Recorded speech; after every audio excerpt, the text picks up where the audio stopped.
Bezrat Hashem, ce soir, on va parler de plusieurs sujets, mes amis, parce que on va parler des sujets très importants, très sympathiques. Grâce au Sechot Haran qui est très sympathique. Le Sikha en Sikha, Baruch Hashem, Rabbeinu nous ouvre beaucoup de notre cœur et nous ouvre la volonté qu'on puisse vouloir toujours servir Hashem, de se rappeler de ce monde, du but, de Dieu, des tzadikim, de la Torah. Voilà, mes amis. Alors, pour étudier ce qu'on va étudier ce soir, la Sikha du Sechot Haran numéro 163, on devra étudier une petite Torah du Likutei Moharan. Et avant d'étudier une Torah du Likutei Moharan, on devra parler un peu de Sipurei Maasiot. Donc, ça sera un cours qui sera bien, avec beaucoup d'ingrédients. Bezrat Hashem. Alors, on va étudier, on va parler un petit peu, juste un petit kéta, de l'histoire dans les contes de Rabbi Nachman, le conte numéro 11, des enfants qui échangeaient. Oui. Rabbeinu nous a raconté une histoire qui est formidable, qui est vraiment quelque chose d'exceptionnel. Il nous décrit une vérité comme il n'y a jamais eu au monde. Une histoire qu'un enfant de servante et un enfant de roi, ils ont été mélangés. Et le fils du roi est devenu le fils de la servante, et le fils de la servante est devenu le fils du roi. Ils ont été échangés. Et comme ça, le conte de Rabbi Nachman commence comment les deux chemins de chacun de ces deux personnes-là qui vivent dans un même endroit, comment ils grandissent, qu'est-ce qui se passe avec eux. C'est toute une histoire exceptionnelle à entendre, à voir, à lire surtout, parce que Rabbi Nachman parle de nous, Rabbi Nachman parle du temps, et là-bas Rabbi Nachman il dévoile comment le Mashiach il va venir, comment le Mashiach il va régner sur nous tous. C'est une histoire il inclut dedans le passé, le présent et le futur. C'est une histoire où tu peux te l'expliquer particulièrement, que c'est toi les deux. Il y a une histoire qui est générale, où tu peux dire, il y a vraiment un qui est un menteur et un qui est vrai. Et dans le monde, tout le monde croit que le vrai, c'est le vrai, mais en fait, c'est le menteur. C'est le fils de la servante. C'est celui qui est tout petit, qui est misérable, qui est tout d'un côté tout... ça se pourrait que c'est lui le vrai. Donc c'est toute une histoire qui est grande. Bien sûr, on ne pourra pas tout étudier. Je voudrais maintenant vous lire juste un petit kéta de l'histoire. Dans un moment, c'est en plein milieu de l'histoire. On n'est pas obligé de tout connaître l'histoire. Je voudrais juste lire un passage et de parler de ce passage-là. Là-bas, il y a un moment où ces deux enfants, ils étaient toujours ensemble, mais il y a un moment où ils s'écartent l'un et l'autre. Et ils se redécouvrent dans une forêt. Qu'est-ce qui se passait? Un, il courait après son cheval, et un, il courait après ses bêtes. Chacun, il courait après ses bêtes. Lui, son cheval, lui, ses bêtes. Et il courait parce que toujours, il se faufilait. Et quand il courait, il rentrait dans une forêt qui était énorme et épaisse. Et plus il rentrait dans la forêt, plus la forêt elle était encore plus épaisse. Jusqu'à qu'il ne retrouve plus les bêtes. Un, il ne retrouve plus les bêtes. L'autre, il ne retrouve plus son cheval. Et ils sont vraiment dans un cœur d'une forêt énorme, où ils commencent à voir que d'un coup, la nuit va commencer à tomber. Et là, ils se disent, où on va être? Qu'est-ce qu'on va faire? Où on va être?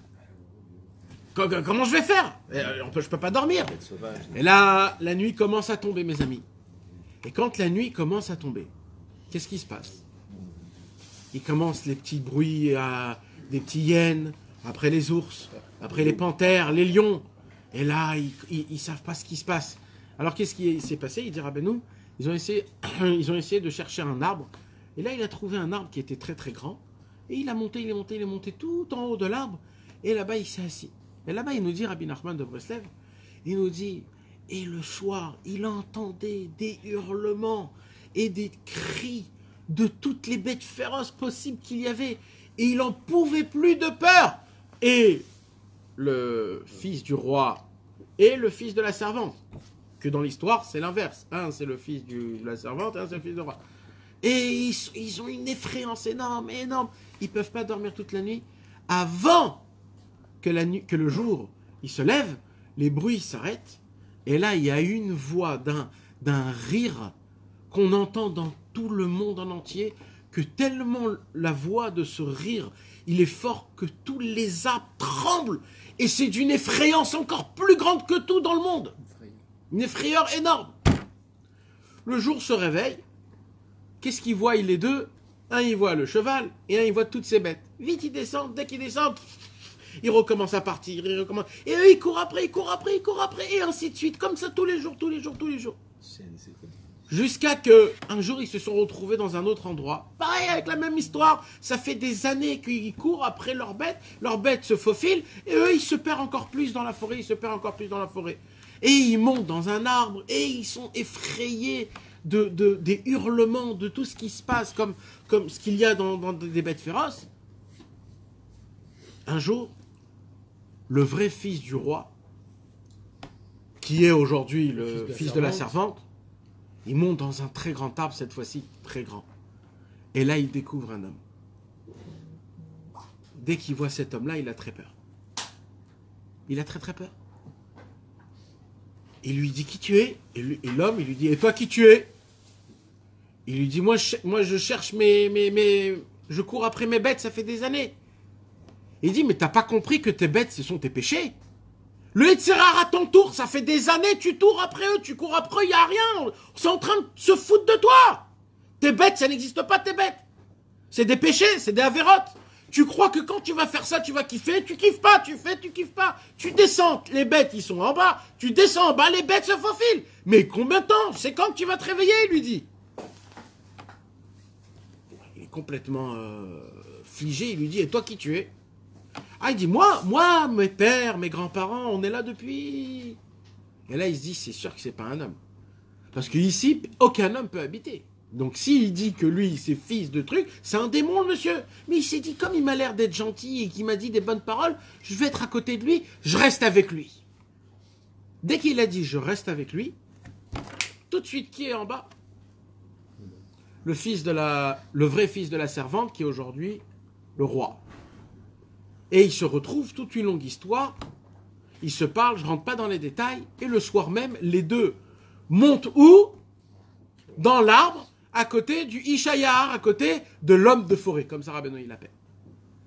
Et là, ils viennent, la nuit commence à descendre, et quand la nuit commence à descendre, ils commencent à entendre tous les hurlements qu'il y a dans la forêt, les bêtes féroces, ils vont être... Et ils commencent tous à pleurer, à trembler, à avoir peur, ils n'en peuvent plus. Et l'homme de la forêt dit, mais qu'est-ce qui vous arrive? Il lui dit, mais t'entends pas, c'est quoi? Il dit, mais vous êtes complètement fou. Il dit, qu'est-ce que vous entendez? Il dit, bah, on entend les lions, les ours, les hyènes, les chiens, on entend tout ce qui bouffe un homme, on l'entend. Et il lui dit, mais je peux me permettre? Il lui dit, l'homme de la forêt, je peux me permettre? Et il dit quoi? Il dit, essayez d'entendre un peu mieux. Faites en sorte que vous ne savez pas ce que vous entendez et essayez de l'entendre d'une autre façon, d'une façon un peu de l'au-delà, un peu générale. Ils font comme ça avec leur oreille et d'un coup, ils entendent un chant comme il n'y a jamais eu au monde un chant pareil. En fait, c'était une musique. C'était une musique. C'était un orchestre énorme que toutes les bêtes du monde en entier chantaient à Dieu, à Hachem Yitbarach. C'était un chant magnifique, agréable, de douceur, de bonté, de tellement de bonnes choses. Et là, ils se sont dit, mais comment on était à côté de la plaque? Comment c'est possible? Ça fait des mois qu'on entend, on crève de peur. Comment c'est possible qu'en vérité, c'est un instrument? C'est tout un orchestre qui est fait, qui est mamash, orchestré à la seconde même. Chacun il loue à Kadosh Baruch Hu. Ça, ils ne pouvaient pas le découvrir si l'homme de la forêt ne leur a pas dit juste quoi. Il leur a rien dit, l'homme de la forêt. Il leur a dit juste essayer d'entendre, pas de la même manière que tu as l'habitude d'entendre. Ça veut dire quoi? Aujourd'hui, nous, dans notre cerveau, on n'apprend rien. Vous savez, mes amis? On n'apprend rien. C'est quand on apprend quand on est petit. Quand on est petit, on connaît rien, donc on apprend. Mais le problème, c'est qu'aujourd'hui, ça va tellement vite avec l'iPhone, c'est qu'aujourd'hui, un bébé de 10 ans, qui sait déjà faire passer de l'argent d'un compte à un autre compte dans son iPhone, aujourd'hui, un truc pareil, le bébé, il a sa tête qui est remplie, donc tout ce qu'il va apprendre aujourd'hui, c'est quoi? Il va faire juste des anecdotes à ce qu'il a dans sa tête. Il va jamais prendre quelque chose d'extérieur. Il va juste faire des anecdotes. Ah, ça, c'est ce que je me rappelle. Ça aussi, ça. Jamais il va le prendre. Tout ce qu'il va voir, tout ce qu'il va apprendre, ça va être juste. Ça veut dire, ah oui, je connais ça. Eh oui, ça. Donc, en fait, c'est un homme qui est complètement bouché. Hermétique, il est bouché. Aujourd'hui, nous, on a un petit peu ça. Quand on étudie une Torah, quand on parle, par exemple, d'Hitbo des doutes, tous dans votre tête, vous avez chacun, d'après votre Koach Hamedamé, c'est quoi Hitbo des doutes? Et tout ce que moi, je vais vous parler, vous allez gonfler votre Koach Hamedamé sur Hitbo des doutes. Et là, c'est moi qui paye. Quand je vous parle de la Torah Azamra, alors vous croyez ce que c'est la Torah Azamra, alors vous vous dites Azamra, et tout ce que je parle, en fait, je vous donne de la force dans ce que vous croyez ce que c'est Azamra. Comme ça, on ne peut pas se rapprocher de Dieu. On a entendu dans la paracha de la semaine dernière, où Leorot Natan Chochma Baema, il dit Rabbi Nathan dans l'Ikuta Alachot, que Betzalel, avec toute la grandeur et toute la sagesse et toute la perfectionnalité qu'il avait dans sa vie, c'était quoi son point essentiel de sa perfection? Natan Chochma Baema. C'est que lui, sa sagesse, c'était quoi? C'est qu'il arrivait à se mettre comme une bête. Avec toute la sagesse qu'il avait, quand il devait y aller devant Moshe Rabbeinu, il enlevait tout ce qu'il avait dans sa tête et il était comme une bête. Imagine-toi une bête. Qu'est-ce qu'il comprend pas, une bête? Elle comprend rien. Et ben Betzalel, il posait des questions sur chaque chose qu'il disait Moshe, même les choses les plus simples, pour être sûr que c'est ça que Moshe Rabbeinu, il est mitkaven. Et ça s'appelle d'être une BMA, de s'annuler totalement. Vous savez, mes amis, puisque nous, dans notre tête, on est gonflé à max. C'est les comptes. Hein? C'est pour ça qu'il fait les comptes. Non. Moi, ce que je veux parler, c'est le point que je veux arriver maintenant, c'est que le problème, c'est que dans notre cerveau, on est gonflé à max de données qui sont fausses, qui viennent de ce monde, et qui nous donnent à nous des perspectives en croyant que Béhémet, c'est ça qu'il faut faire, etc. Mais on se trompe totalement. Totalement, on se trompe. Des déductions de ce qu'on a appris. Des déductions, des compréhensions, ce que je ressens, ce que je ressens pas, ça m'a l'air, ça m'a pas l'air, je suis d'accord, je suis pas d'accord. Plein de choses. Et même si tu le dis pas dans ta bouche, tu le penses.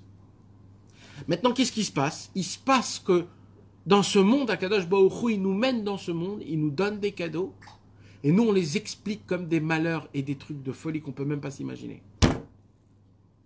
En vérité, mes amis, on est ces deux personnes-là qui sont dans la forêt. Dans une forêt épaisse, où là-bas, il y a des bêtes féroces. Vous savez, c'est quoi les bêtes féroces? C'est ton Dimayon, c'est des pensées. Les bêtes féroces, c'est des pensées. Il dit Rabbeinu Akadosh, la pensée, elle ressemble à quoi? Un cheval. Si le cheval, tu le trappes pas par tes laisses, la pensée, elle va dans tous les côtés. Donc, de là, on voit que la pensée, c'est quoi? C'est des bêtes. Donc, quand eux, ils étaient pris par des bêtes, et qu'ils avaient peur des hurlements des bêtes, c'est quoi les bêtes qui dit là, Rabbeinu, dans Sipurei Maasiot? C'est les pensées qu'on se fait, des peurs qu'on se fait, des marches à vote, des trucs de fou, qu'on pense, on se fait des dimionotes. Peut-être ça va être comme ça, et peut-être ça va être comme ça, et qu'est-ce qui se passe si ça va être comme ça? Et ça te rend parano complètement. Et il dit Rabbeinu, et tu commences à entendre des voix, tu deviens un psychopathe. C'est quoi les voix que t'entends? C'est les malheurs, c'est les hurlements, c'est les colères, et lui il est mort, et lui il est malade, et lui il a eu ça, et t'entends des mauvaises choses. Mais en vérité, Rabbi Nachman de Breslev, il nous apprend, c'est l'homme de la forêt, le Ishayar, il nous apprend qu'en vérité, il se cache une super belle musique, un chant, une mélodie exceptionnelle, comme il n'y a pas plus beau que ça, il faut juste savoir entendre. Notre problème, mes amis, c'est quoi? Notre problème, c'est qu'on n'est pas assez attentif. On n'écoute pas notre corps, on n'écoute pas notre cœur, on n'écoute pas notre cerveau, on ne sait même pas réellement ce qu'on veut. Tout ce qu'on veut, tout ce qu'on a envie, c'est tout par rapport à calculer à l'extérieur de ce monde. Il n'y a rien qui est authentique qui vient de nous, il n'y a rien. On n'est pas assez, on ne s'écoute pas assez. On n'essaye pas de... Même les sentiments, mes amis, aujourd'hui, le Yetzer Hara le plus grand au monde, c'est de t'attraper par les sentiments. Par le sucre, par le sel, par la drogue, par la vitesse, par la peur, par tout. Les sentiments, ils doivent être au plus, l'adrénaline au max. Pourquoi? Parce qu'on ressent plus rien. Notre corps est devenu insensible. On a beau avoir des choses exceptionnelles, ça nous fait ni chaud ni froid. On a beau être avec nos enfants, ça nous fait ni chaud ni froid. C'est la tête et le cœur qui sont bouchés. Bien sûr. Et le problème, c'est ça, mes amis. C'est qu'on est un sentiment. Et quand on est un sentiment, malheureusement, alors après, on n'arrive pas à avancer dans la Vodat Hashem et on interprète tout. Rabbi Nachman de Breslev a réalisé un rêve. C'est qu'il a écrit un mode d'emploi, comment se perfectionner dans le oui, pour entendre le chant et la mélodie de ce monde. Vous savez, mes amis, si on vient dans ce monde et qu'on n'entend pas cette mélodie, ça ne vaut pas la peine de venir dans ce monde. Tellement on rate la beauté. Akadosh Baruch Hu, il demande qu'une seule chose. Écoute la musique que je joue dans ce monde. C'est tout. D'après les écrits anciens du Hari Akadosh, du Zohar, de Rabbi Shimon, du Baal Shem Tov, quand Akadosh Baruch Hu, il va renouveler le monde, quand Mashiach reviendra, ça se passera avec une mélodie, mes amis. Il y a écrit que ça se passera avec une mélodie. Quand Mashiach ben David, il va venir pour nous ramener à la Teshuvah Hashem, il va le faire en chantant. Il va nous chanter un chant nouveau, un chant qui est simple, double, triple et quadruple. Et nous, on entendra ce chant. Pour nous, ça va s'expliquer en tant qu'une remontrance, mais d'amour et de bonne odeur et de bonnes choses, que nous-mêmes, on va courir se rapprocher. Donc, imaginez-vous que le but du monde, c'est qu'il se chante une coordination entre le monde en entier, entre les 4 éléments, entre les 4 sens, tout ce que Dieu a créé, et que tout forme une seule mélodie, tous chantent et jouent pour Akadosh Baruch. Le but du monde a été pour ça. Et la fin de tout, nous on fera la ronde. Et Akadosh Baruch Hu chantera et dansera au milieu. C'est comme ça que c'est écrit, mes amis. Maintenant, tout ça, c'est des belles paroles. C'est des belles gemarot, des beaux midrashim. Mais comment, moi, ça me parle tout ça? Comment ça me parle? De quoi tu me parles d'entendre une mélodie? Moi, j'entends aucune mélodie, moi. Moi, j'entends rien. Bah oui, on n'entend rien. Pourquoi? Parce qu'on entend comme on a l'habitude d'entendre. Comme on a l'habitude d'entendre. Imaginez-vous, mes amis, un homme qui est sourd toute sa vie et qu'on arrive à lui ouvrir l'ouïe et il entend pour la première fois de sa vie. Vous savez, il n'entend pas ce que nous on entend. Il va entendre le moindre de bruit. Il va ressentir des choses que dans sa vie en entière il n'a jamais ressenti parce que ça va être pur la première fois. Il va entendre les battements des ailes d'une mouche qui battent petit à petit. Nous on entend une moustique, ça nous grince les oreilles. Lui il va entendre une beauté comme il n'a jamais eu au monde. Une guêpe, un boudron, comment chacun ça fait un bruit spécial. Les oiseaux, les aigles, et ainsi de suite. La voix de comment les vagues, ils claquent l'un avec l'autre. Vous savez ce que je vous dis, mes amis? C'est ce qui est écrit dans David Ameler, on dit tous les Shabbats. Mizmor le David, avou l'Adonai ben Elim. Avou l'Adonai kavod vaoz, avou l'Adonai kavod shemo. Ishtachavu l'Adonai be'adrat kodesh. Et là, kol Adonai alamaim. Il y a écrit 7 fois kol. Il y a 7 fois le bruit, le son de ce qui se passe dans ce monde.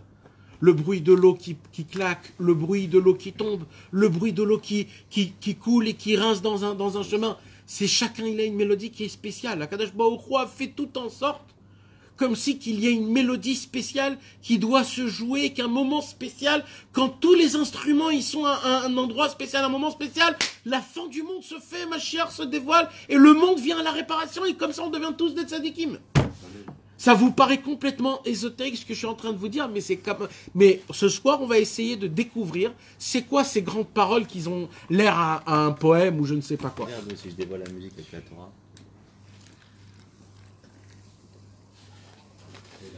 Elle danse, ouais. Elle chante. Je voudrais étudier avec vous, Bezrat Hashem, la Torah 63 de la deuxième partie du Likutei Moharan. 63, Samer Gimel. Je ne vais pas tout étudier, mes amis, mais on va en parler parce que c'est vraiment important. Cette Torah, elle est bevadaï qu'elle est importante, mais elle a une particularité qui est spéciale. C'est quoi la particularité qui est spéciale? C'est que cette Torah, beaucoup de gens la connaissent sans la connaître. Comment? Il y a une... De cette Torah, ils ont fait un chant en Eretz Israël, il y a très très très longtemps. Et quelqu'un qui n'était pas religieuse.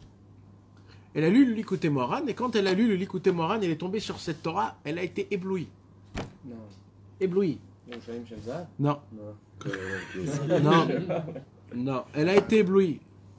Et dans ce chant-là, elle est restée toute une nuit pour essayer de faire un chant, de créer un chant, une mélodie.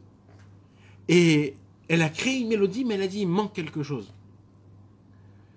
Alors qu'est-ce qu'elle a fait? Elle était tellement éblouie, elle a pris le Sichot Haran, elle a lu le Sichot Haran de la première Sicha jusqu'à la Sicha, notre Sicha de ce soir, 163, et elle a fait de ça un chant. Donc ce soir, on va étudier ces deux choses en même temps qui sont faites b'ashgacha, pas comment on voit que les deux choses, ils sont collés l'une à l'autre. Rabbeinu commence en disant, da, sache, qui Yaakov Avinu, Yaakov notre père, quand il a envoyé ses 10 enfants de Eretz Israël en Égypte pour aller voir Yosef, qu'est-ce qu'il a fait Yaakov Avinu? Il a dit, je vous en supplie mes enfants, prenez avec vous Kru mizimrat haaretz. Prenez des fruits de la terre pour que vous puissiez manger les fruits de la terre d'Eretz Israël en Égypte, pour pas que vous mangez le moins possible de Mitzrayim. Ça, c'est la compréhension simple. Mais il y a une compréhension qui est un peu plus élevée. Rabbeinu, il dit Kru mizimrat haaretz. Et dit Rabbeinu, pourquoi Rabbeinu a appelé les fruits d'Eretz Israël comme si c'était un champ d'Eretz Israël? Zimra c'est quoi? C'est un champ. Alors Rabbi Nachman, il dit, ben oui. Il dit Rabbi Nachman, quand Yaakov Avinu a envoyé ses enfants en Mitzrayim, en Égypte, les 10, il a dit, j'ai très peur que vous allez aller descendre où? Dans la terre la plus tamée qu'il y a dans le monde. Mitzrayim, of de Hilelim, rempli de sagesse, de magie noire et de... Alors il a dit, vous savez ce que je vais vous apprendre? Je vais vous apprendre le chant de Eretz Israël. Et là, Rabbeinu commence à développer. Rabbeinu, il dit, sachez une chose. Kida. C'est pas toujours qu'on voit que dans la Torah elle-même, il y a 2 fois da. Ça veut dire, c'est un da dans un da. Da, c'est quand c'est la Torah la plus élevée. Da. Kida. Ki kol ro'e vero'e. Yeshlo nigun miyuchad. Il dit Rabbeinu Akadosh, sachez une chose, que chaque berger, il a son propre chant, que quand il prend sa flûte et qu'il commence à chanter avec sa flûte, c'est ça qui va faire que son bétail va le ramener. Et il dit, parce que sachez aussi, pourquoi ça se passe? C'est pas parce qu'ils entendent un chant.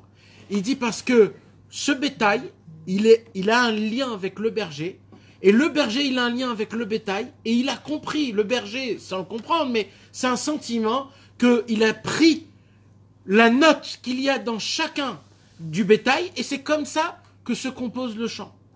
Et il dit, et sachez aussi, que le bétail lui-même ne mange pas toutes les fleurs qui poussent.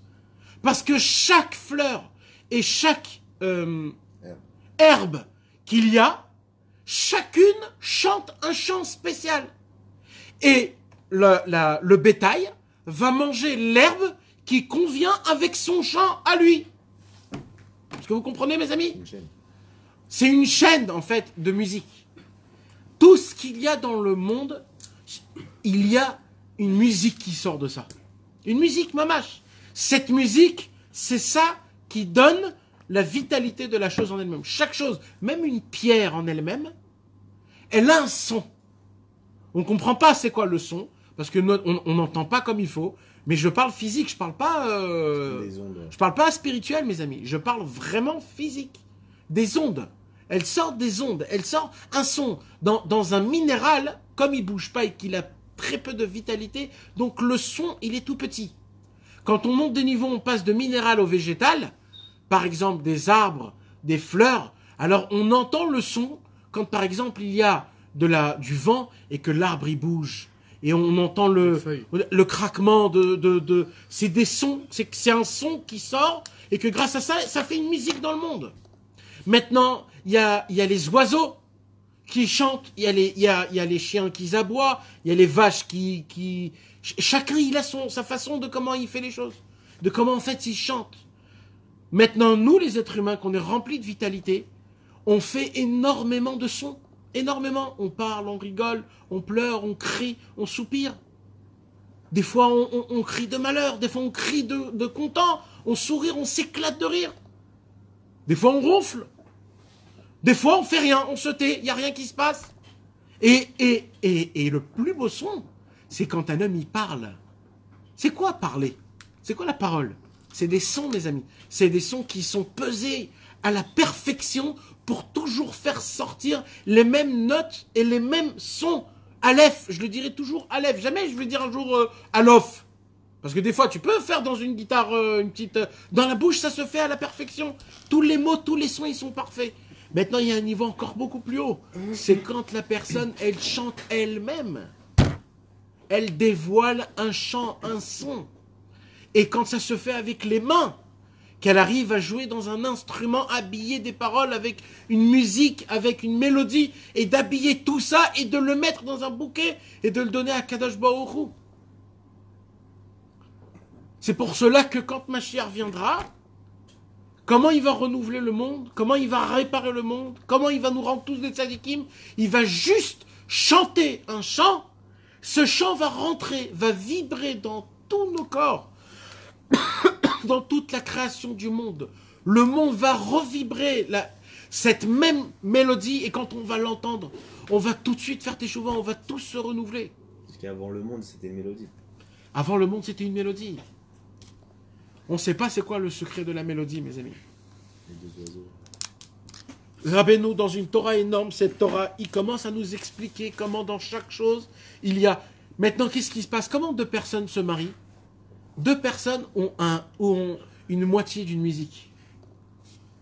Et quand ils se retrouvent, tout de suite, ils chantent, la musique se fait en une seule harmonie, tous les deux ensemble.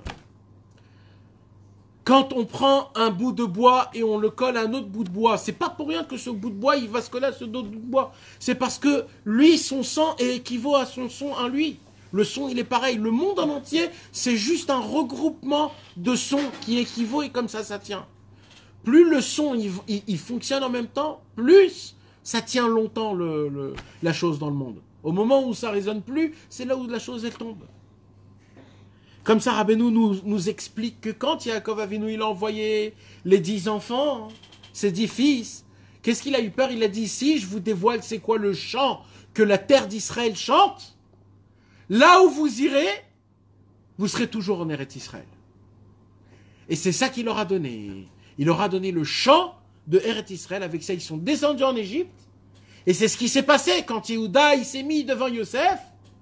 En fait, Yehuda, il a fait quoi? Oda, il a fait un chant. Il a chanté le chant de Eretz Israël à Yosef Hatzadik.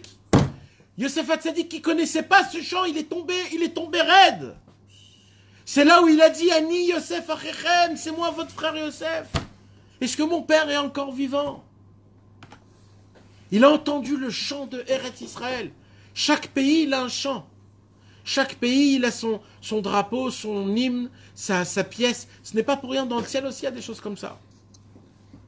Quand on étudie tout ça, mes amis, Rabbeinu, il parle des choses énormes. Que c'est David Ameller, le premier, qui a dévoilé c'est quoi le chant du monde. Que même dans les souffrances, il y a un chant qui est énorme. Tous les Télim est né des souffrances. Mais David Ameller, et ça c'est le premier Likuta Halachot sur les Télim, la puissance de David Ameller, c'est que lui, avec chaque problème, il a créé une louange à Hachem, un psaume. Il a créé une musique. Il a créé un instrument. Il a fait un chant à Hachem. Il souffrait, plus il chantait, plus il criait encore plus. Il jouait des instruments encore et encore. Chacun on a une musique en vrai. Et nous, on recherche notre musique. Qu'est-ce qui se passe? Pourquoi, quand on entend une musique, ça nous surmonte. Ça nous fait sortir de là où on est. Ça nous propulse dans un autre endroit. Pourquoi? Parce que la racine de la Neshama, avant tout ce qu'il y avait dans le monde, le tout début dans le ciel, c'était un nigoun qui se jouait, qui ne terminait jamais. C'est que le bébé quand il vient au monde. Exactement. Le bébé quand il naît. Pourquoi il pleure, mes amis? Parce qu'il n'entend plus cette musique. Alors il essaye de pleurer. C'est pour ça que la maman, elle essaye de chanter au bébé. Pourquoi la maman, elle chante au bébé? D'où c'est venu? C'est parce que sans qu'elle sache, elle veut essayer de lui rappeler la musique d'en haut. Et c'est comme ça qu'il s'endort. Parce qu'en fait, tout c'est fait par une musique. Il y a une musique spéciale pour étudier la Gemara. Il y a une musique spéciale pour étudier la Torah, c'est les Théamim. Il y a une ère spéciale pour étudier le Midrash. Il y a une ère spéciale pour étudier la Chassidoute, la Kabbalah. Et si on n'aurait pas eu la Torah, On aurait normalement être tous des musiciens. c'est le deuxième. Et mes amis, il y a énormément de choses à dire à ce sujet-là, mais c'est pas ni le moment, ni l'endroit, ni le temps. Moi, je vous parle de ça juste pour vous arriver à un point plus important. C'est comment on fait pour entendre. Comment on fait pour entendre? Parce que si on entend, Rabbeinu il a dit comme ça, si je vous dis une Torah, avec l'air, avec la danse qui va avec, j'annule le libre arbitre de tous les hommes, de tous les animaux, de tous les végétales et de tous les minérales. Plus aucun libre arbitre. Le monde en entier, il s'éteint. Tellement que c'est beau. Une Torah! Il nous a dévoilé 400 Torahs. Il nous a pas dit c'est quoi l'air et c'est quoi le chant. Parce qu'il a des mouvements. Il a une danse qui est spéciale à travers chaque Torah et chaque enseignement du Likutei Moharan. Il a une danse et il a une mélodie. Et Rabbi Nathan, à plusieurs reprises dans le Likutei Moharan, on voit que Rabbi Nathan, il a dit, je peux pas vous décrire de la façon de comment Rabbeinu, il nous l'a dit en faisant avec les yeux, avec les mains, avec l'intonation, tout changer avec ça. Il y a deux sortes de musique quand même. Il n'y a pas qu'une musique kadosh comme tu dis. Il y a l'autre musique qui n'est pas tellement... Oui, bien sûr qu'il y a. Il y a toujours d'un côté qui est bien et il y a le côté qui est mauvais. Mais moi, je parle encore plus haut qu'une musique. C'est une mélodie que Sakadosh Baruch Hu lui-même, que quand il parle à travers des notes. Et le monde en entier, c'est une musique envers Hachem. Non, mais nous, comment... Attends. Pourquoi c'est aussi important, et c'est une grande ségoula de lire le Perek Shira? Ouais, mais tout ça, Justement. c'est pas les animaux et tout ça. Oui, mais pourquoi ça fait aussi un effet, Perek Shira? Pourquoi Perek Shira, c'est une grande ségoula? Pourquoi? C'est vrai. Parce que le Perek Shira, c'est ce que Shlomo Ameler a dévoilé dans le monde. Shlomo Ameler, lui, il a entendu la musique du monde. C'est pour ça qu'il a écrit le Perek Shira. Il a dit comment chacun, Il chante. il chante. C'est quoi qu'il dit? Comment il fait? L'oiseau truc. Mais c'est vraiment comme ça, mon frère. Oui, ok. Alors il dit comme ça. Quand un homme, il dit le Perek Shira, il fait quoi? Il réveille la grandeur et la beauté de comment le monde... Et il chante encore plus. Tu leur donnes de la hitraskout. Et cette bonté-là, elle vient sur toi. C'est comme ça qu'elle fait des miracles. Mais maintenant, la question, mes amis, c'est que tout ça, c'est des belles paroles en tant que paroles. Mais nous, on n'aime pas du tout ce genre de choses. S'il n'y a pas un concret, alors ça sert à quoi tout ça? Alors,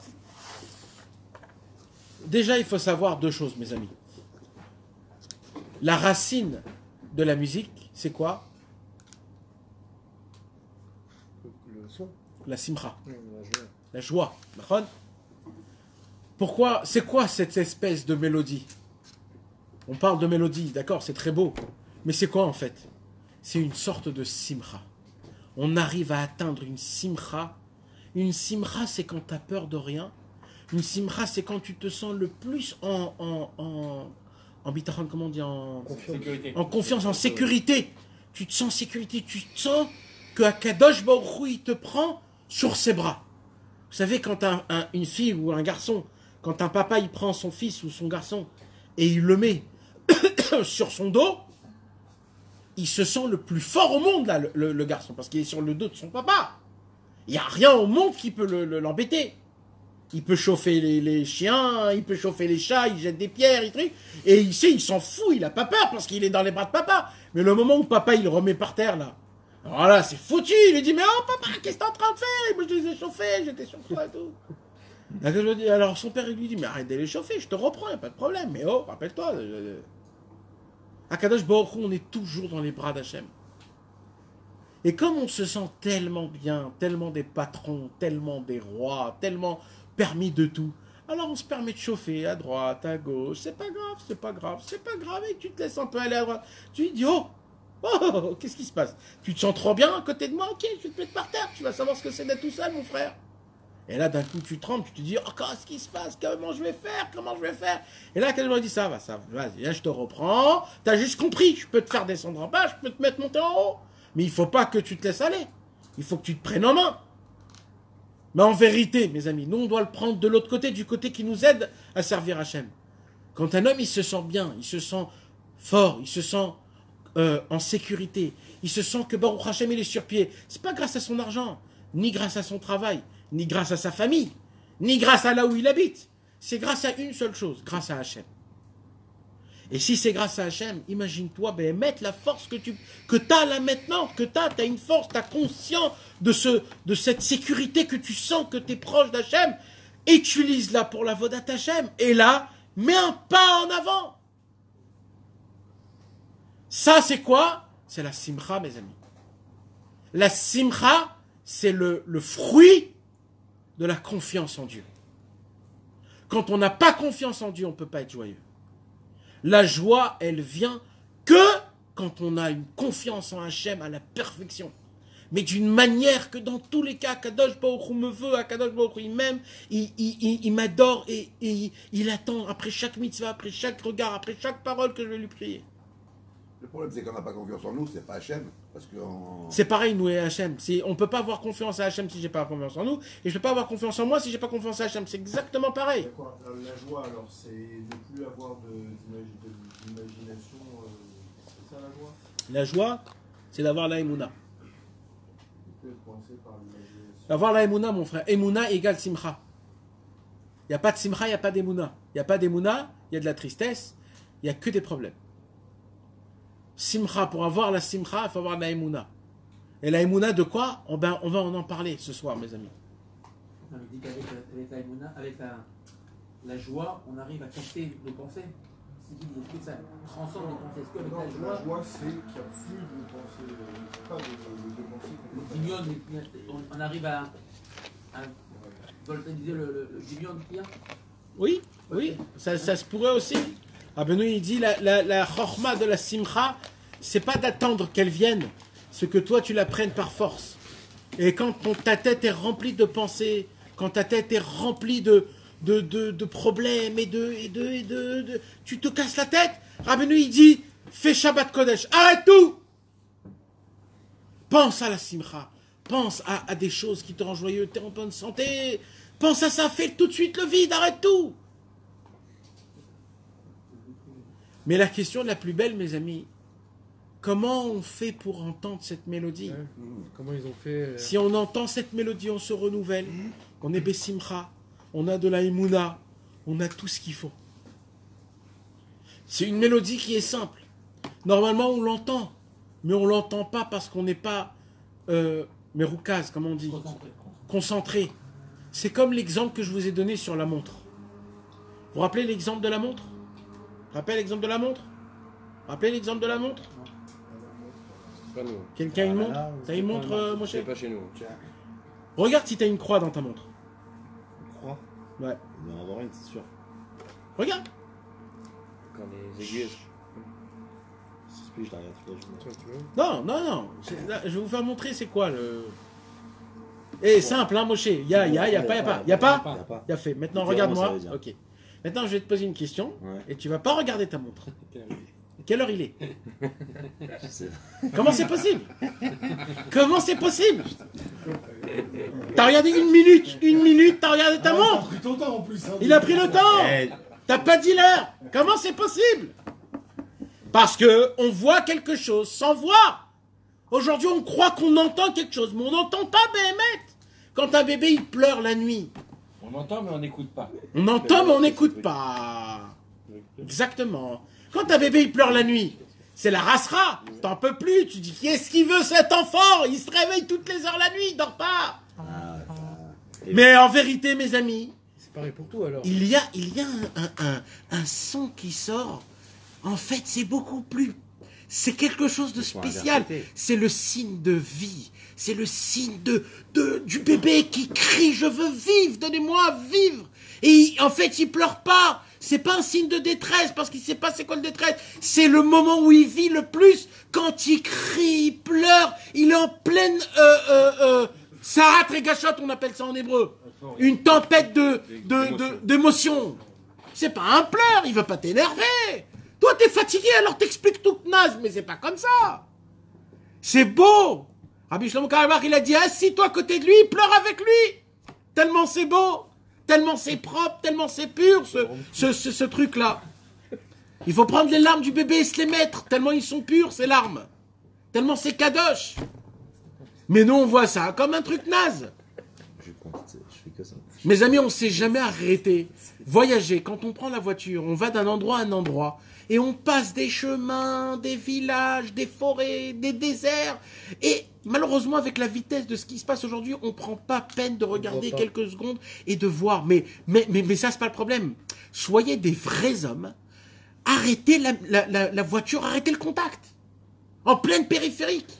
Sortez de votre voiture et écoutez. Vous allez découvrir un nouveau monde. Vous savez, il y a des fois plein de oiseaux qui sont à côté de notre... et qui font des sifflets exceptionnels. Mais t'entends pas parce que t'es habitué à entendre. Oui. Mais arrête-toi 2 secondes et essaye d'entendre, d'écouter le sifflet de l'oiseau. Et là, tu vas dire, mais c'est de la folie, comment c'est beau. Comment c'est exceptionnel. C'est une beauté énorme. Le miaule du chat. Quand tu vois un chat, tu dis, oui, je peux pas, il remplit de trucs. Mais, ok, mais entends comment il fait, comment les chiens, quand ils pleurent, quand il est content, quand il est pas content.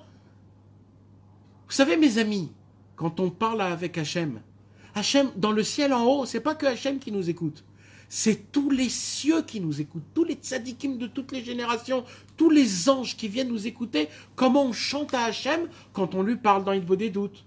Quand on prie à Shacharit Mincha Arvit, quand on est en colère après je ne sais pas qui, ils entendent des fractions des fractions de musique, de notes de son, des particules de son, et en fonction de ce qui se passe, comme ça ils détectent ce qui se passe. Rabbeinu, il a appelé la Torah 282, la Torah de Azamra. Il a appelé la Torah la plus importante des Chassidei Breslev, de se juger du bon côté et de juger autrui du bon côté. Il a appelé comment? Azamra, le chant. Rabbeinu, c'est le patron qui nous a dévoilé que tout ce monde, il est rempli de montées et de descentes. Et il ne faut pas se tracasser quand on tombe. Pourquoi? Parce qu'en près on remonte et ça faïence et on descend. Et c'est ça la note d'une musique. C'est que dans la note d'une musique, ça monte et ça descend. Dans un hôpital, un homme, quand il est vivant, ça monte et ça descend.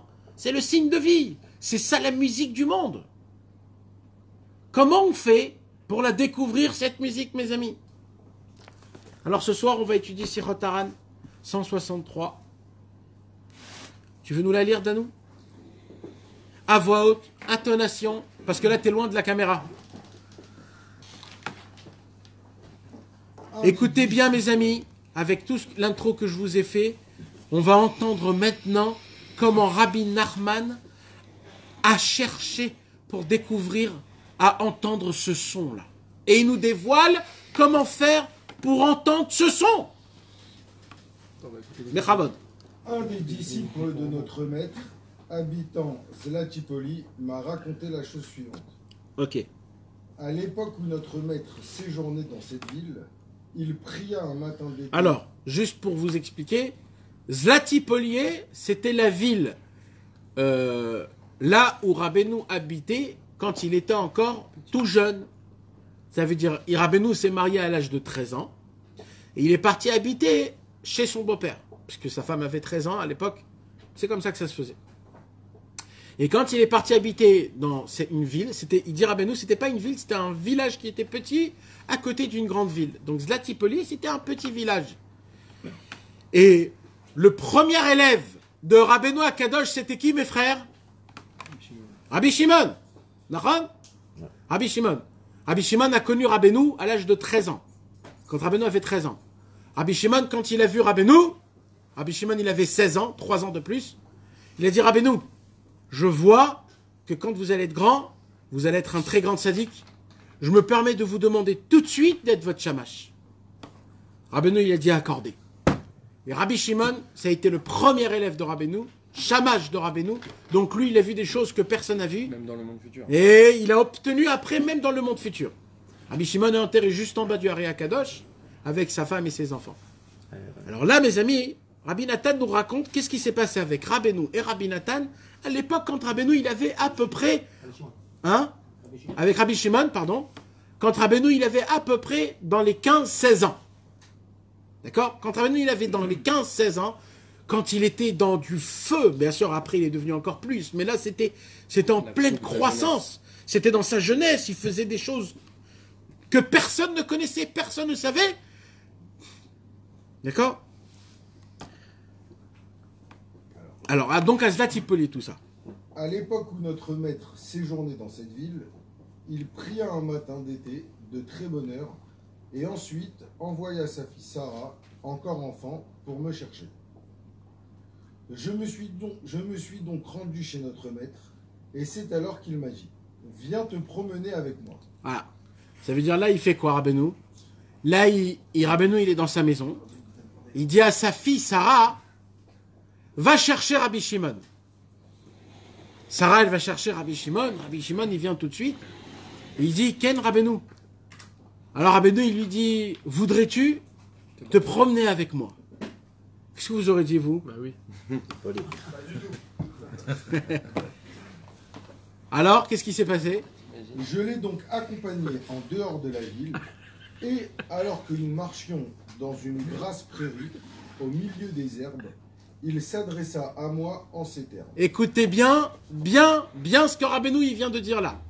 Rabbeinu marchait avec Rabbi Shimon et en marchant dans les petites vallées, dans les petites forêts des villages d'à l'époque d'Ukraine, imaginez-vous comment ça devrait être pur, c'est-à-dire pas de pollution de ce monde, d'accord? Et il marche comme ça. D'un coup, Rabbeinu regarde, Rabbeinu est très jeune, d'accord?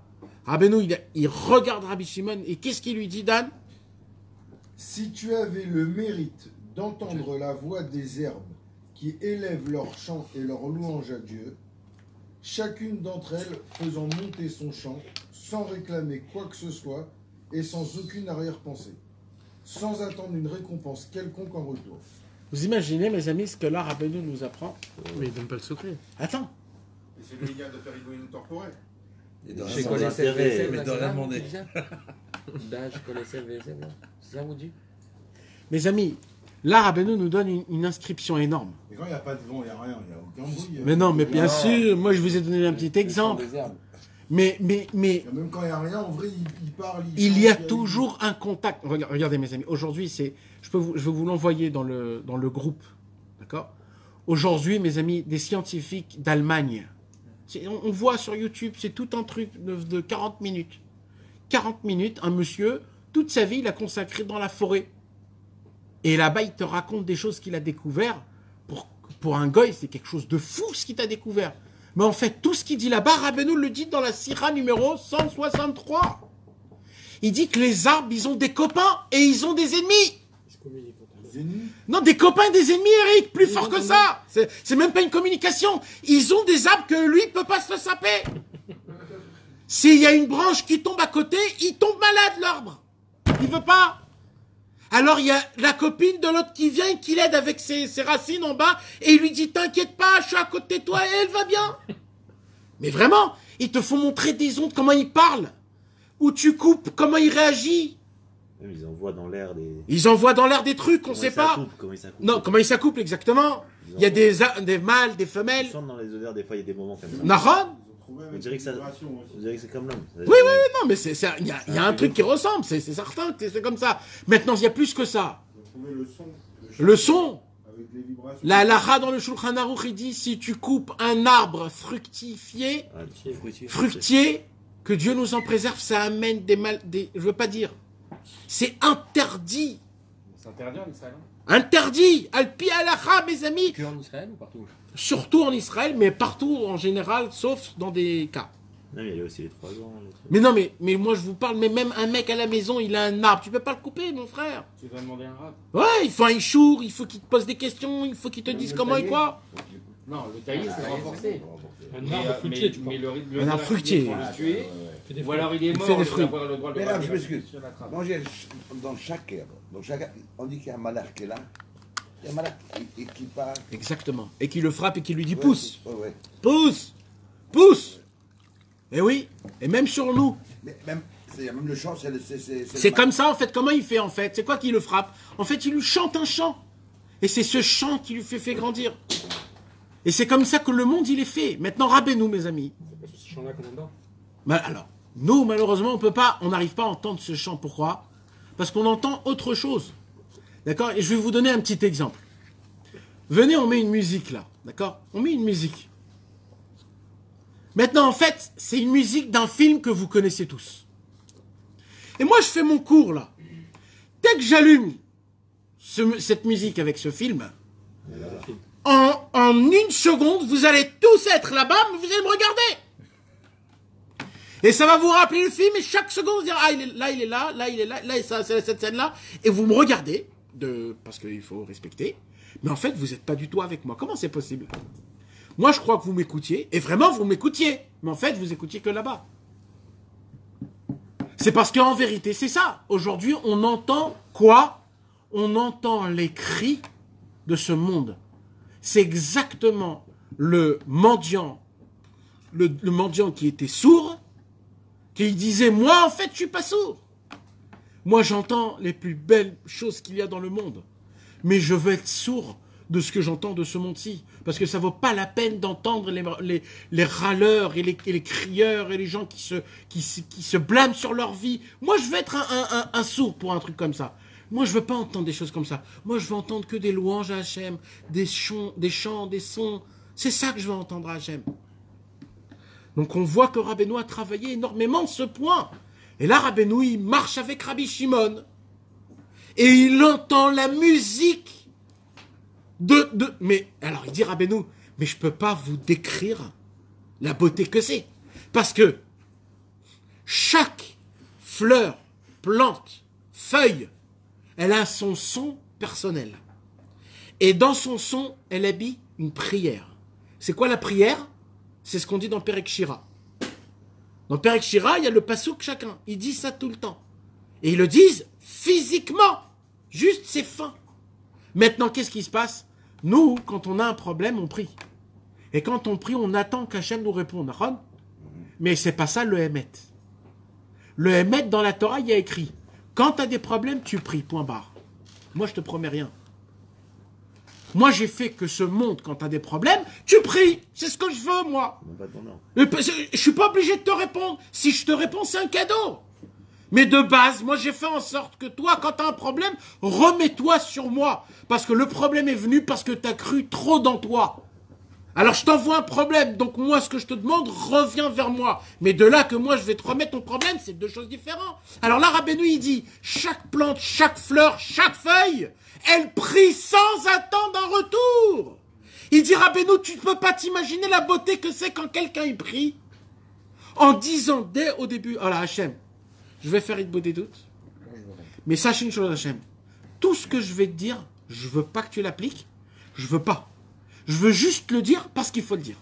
Et là, tu commences à faire tes débats de 1 heure de tous tes problèmes que tu as, et à la fin, tu dis, Hachem, maintenant, si tu veux, tu peux continuer. Moi, je me suis remis sur toi, j'ai fait ce qu'il fallait faire. Et tu repars et t'espères. C'est tout. Maintenant, Rabbeinu, il raconte encore plus haut que ça. Il dit quoi? Il dit, c'est pas juste qu'ils attendent pas un retour. Ils ont aucune pensée extérieure. Ils ont une seule pensée, c'est Hachem Yitbarach. Toi, quand tu pries, tu t'es dit, bon, alors, il faudrait que je demande ça comme ça, parce que si je vais demander comme ça, on va me faire comme ça, et si je fais pas comme ça, il va faire comme ça. Ouais, Donc, moi, je vais essayer de faire comme ça, et tu sais quoi, je vais toucher ça, et pourquoi pas, et vas-y. Et toi, en fait, tu deviens un businessman dans ton niveau des doutes, en fait. Mais ils n'ont pas le Sahara, eux. Qui? T'as raison, Nachon. C'est Ouais, vrai. ils ont une émouna. C'est vrai. Mais là, Rabbeinu, il parle pas de ça. Tu sais de quoi il parle? Il parle de la beauté de la chose. Beauté du chant. Ah, la beauté. Et il dit, quand tu entends ça, parce que mes amis, c'est quoi de la... Comment ça s'appelle les... Quand il y a plein d'instruments, là, comment... Orchestre. Un orchestre, La symphonie. une symphonie. Mes amis, c'est quoi la symphonie? C'est quoi? C'est quand tu mets le nombre spécial de violonistes, Accordé. tu me donnes le nom exact de... C'est l'harmonie de combien tu mets. Maintenant, imaginez-vous, mes amis. Tu vas dans une forêt énorme. Tu rentres dans la forêt. Tu fais partie de ce chant. Tu fais partie de ce son. Il y a une symphonie comme il n'y a jamais eu au monde. Et une symphonie, vous savez pas qui joue devant un public, qu'ils ont été payés de l'heure $150 ou je sais pas combien de dollars. Non, c'est une symphonie qui joue devant personne que pour leur kiff personnel. Si vous entendez ça, vous vibrez tout de suite. Même pas pour leur Parce que ça n'a jamais été pur de jouer. Toujours, ils ont joué ou pour de l'argent ou pour se faire... Mais imaginez-vous, vous allez entendre un orchestre qu'ils veulent juste se faire plaisir l'un à l'autre, l'orchestre elle-même. Ça sera l'orchestre de Mashiach quand les Lévi'im, ils vont le faire dans le Beth Amikdash. Mais pourquoi on est obligé de nous la ramener, cette musique? Normalement, la musique du lieu aurait suffi. La musique de... La musique du lieu, des pierres, des animaux qui sont... Elle existe. Elle existe, elle aurait suffi. Là, Dieu, il nous demande de rajouter, il demande dans les villes de sonner, de jouer. Parce que sinon, ils nous auraient pas fait alors. Il aurait laissé que des plantes. Parce que Non, il y a... Comme Non, des malachim. parce qu'il y a aussi le chant qui appartient au Korban. Pour faire monter la fumée dans l'endroit là où il fallait jouer le chant. C'est pour cela que c'est quand qui chantait au moment du Korban Atamid et du Ben Arbaim, c'est-à-dire au moment du Korban. C'était pour faire monter le Korban Mamash. C'était en fonction du chant, comme le roé, comme le berger. Comment il regroupe, il doit chanter. Comment, qu'est-ce qu'elle fait la plante? La plante, elle chante pour que le bétail qui lui appartient le mange. Et nous, on va acheter la viande qui convient à le son qui a convenu à la plante, qui a convenu à la pierre et à la terre, jusqu'à la première matière. Et quand on la mange, on la ramène à la spiritualité quand on dit Baruch Ata Hashem Elokeinu. Ça aussi, c'est un son. Et à la fin, tout le monde dans un son. C'est infini, mes amis. C'est infini. Il dit Rabbi Nachman, j'étais à la recherche toute ma vie du son du monde. C'est quoi le son du monde? C'est le Ruach Hashem. Veruach Elohim merachefet al pnei hamayim. Il y avait un vent qui vibrait sur l'eau. Vous savez ce qui se passe quand on met un verre avec de l'eau et qu'on fait vibrer le verre? Ça sort un son. Quand Hashem, le souffle de Dieu, soufflait sur l'eau, en fait Hashem faisait de la musique. Et la première fois où ça a été écrit la musique, c'est le Ruach Elohim. Le Ruach Elohim, Rabbeinu il dit, Ish Asher Ruach Elohim Bekirbo. C'est qui le Ish Asher Ruach Elohim Bekirbo? Celui qui a dévoilé les initiales de Ish. En Shum Yehush Baolam. C'est Rabbeinu qui l'a dit sur lui, c'est moi qui obtiens le vent qui va souffler sur l'eau, le vent qui va réveiller vos cœurs, le vent qui va jouer sur les cordes de votre cœur et qui va vous ramener à Hachem. C'est ça, Veruach Elohim merachefet al pnei hamayim. Quelle eau? Du Nachal Novea Mekor Chorma. C'est sur ça qu'il va jouer. C'est dans les livres du Tzaddik. C'est pour cela que dans le Likutei Moharan, la première Torah, c'est le chant agréable. En te disant, tout mon livre, c'est un chant. je vous chante juste un chant. Quand Rabbi Israël, il est venu, et il a dit, Nanach, Nachman, Nachman, Mouman, c'est Kollel tout. Parce que c'est Kollel tout, Bepchitout. Tout est inclus dans le nom du tzaddik, qui est décomposé. C'est 10 notes. Il faut qu'on arrête de parler. Il faut qu'on continue. Le plateau. Donc maintenant que Rabbi Shimon, il marche avec Rabbeinu, et que Rabbeinu est là, stupéfié, d'une beauté comme il n'a jamais entendu, jamais vu, il entend comment toute la création de Dieu, elle chante à Hachem. En fait, ça veut dire quoi qu'elle chante à Hachem? C'est que tu arrives à découvrir, à voir comment le monde en entier sert à Kadosh Baruch Hu. Mes amis, moi je vais vous dire personnellement, la première fois que j'ai voyagé à Ouman, en 88-89, d'accord, et que j'ai vu pour la première fois de ma vie des gens avec des péotes et une barbe, des habits longs, des gens sérieux, des gens qui se levaient à minuit, ils vont au mikvé, ils font une bonne doute, ils étudient toute la nuit, le lendemain matin, net, et après, ils vont aller dormir. Parce qu'ils y travaillent toute la nuit. Ça continue. Et la Gemara, et le truc, dans le tir de Rabbeinu. Et ils sont là, et ils n'ont pas le temps de rigoler, ils n'ont pas le temps de te regarder, ils n'ont pas le temps de rire. Et moi, je les voyais comme ça, Moi, ça m'a influencé, je me suis dit, toute ma vie, ça sera ça. Quand t'es dans un truc de Hémet, en plus, c'était la première année où Man est venu. Imaginez-vous l'éclat dans le monde orthodoxe, Chassid Breslev, que ça fait 70 ans qu'ils attendent d'arriver à Ouman, imagine-toi. Et moi, nous des Français, on était un petit truc de Français, on voit pour la première fois des Chassid des Breslev, comment ils se jettent dans un parterre où il n'y a rien, c'était un parterre, il n'y avait rien, ils se jettent et ils pleurent, et ils demandent pardon et ils crient, et ils dansent, et ils chantent, et ils repleurent. Mais c'est quoi ça? C'est quoi? Pourquoi ils pleurent? Pourquoi ils dansent? Pourquoi ils chantent? Pourquoi ils font Tachanout? Qu'est-ce qui se passe? Et le Tikkun HaKlali, et les gens ils sont là, des vieux, des jeunes, des enfants, des trucs.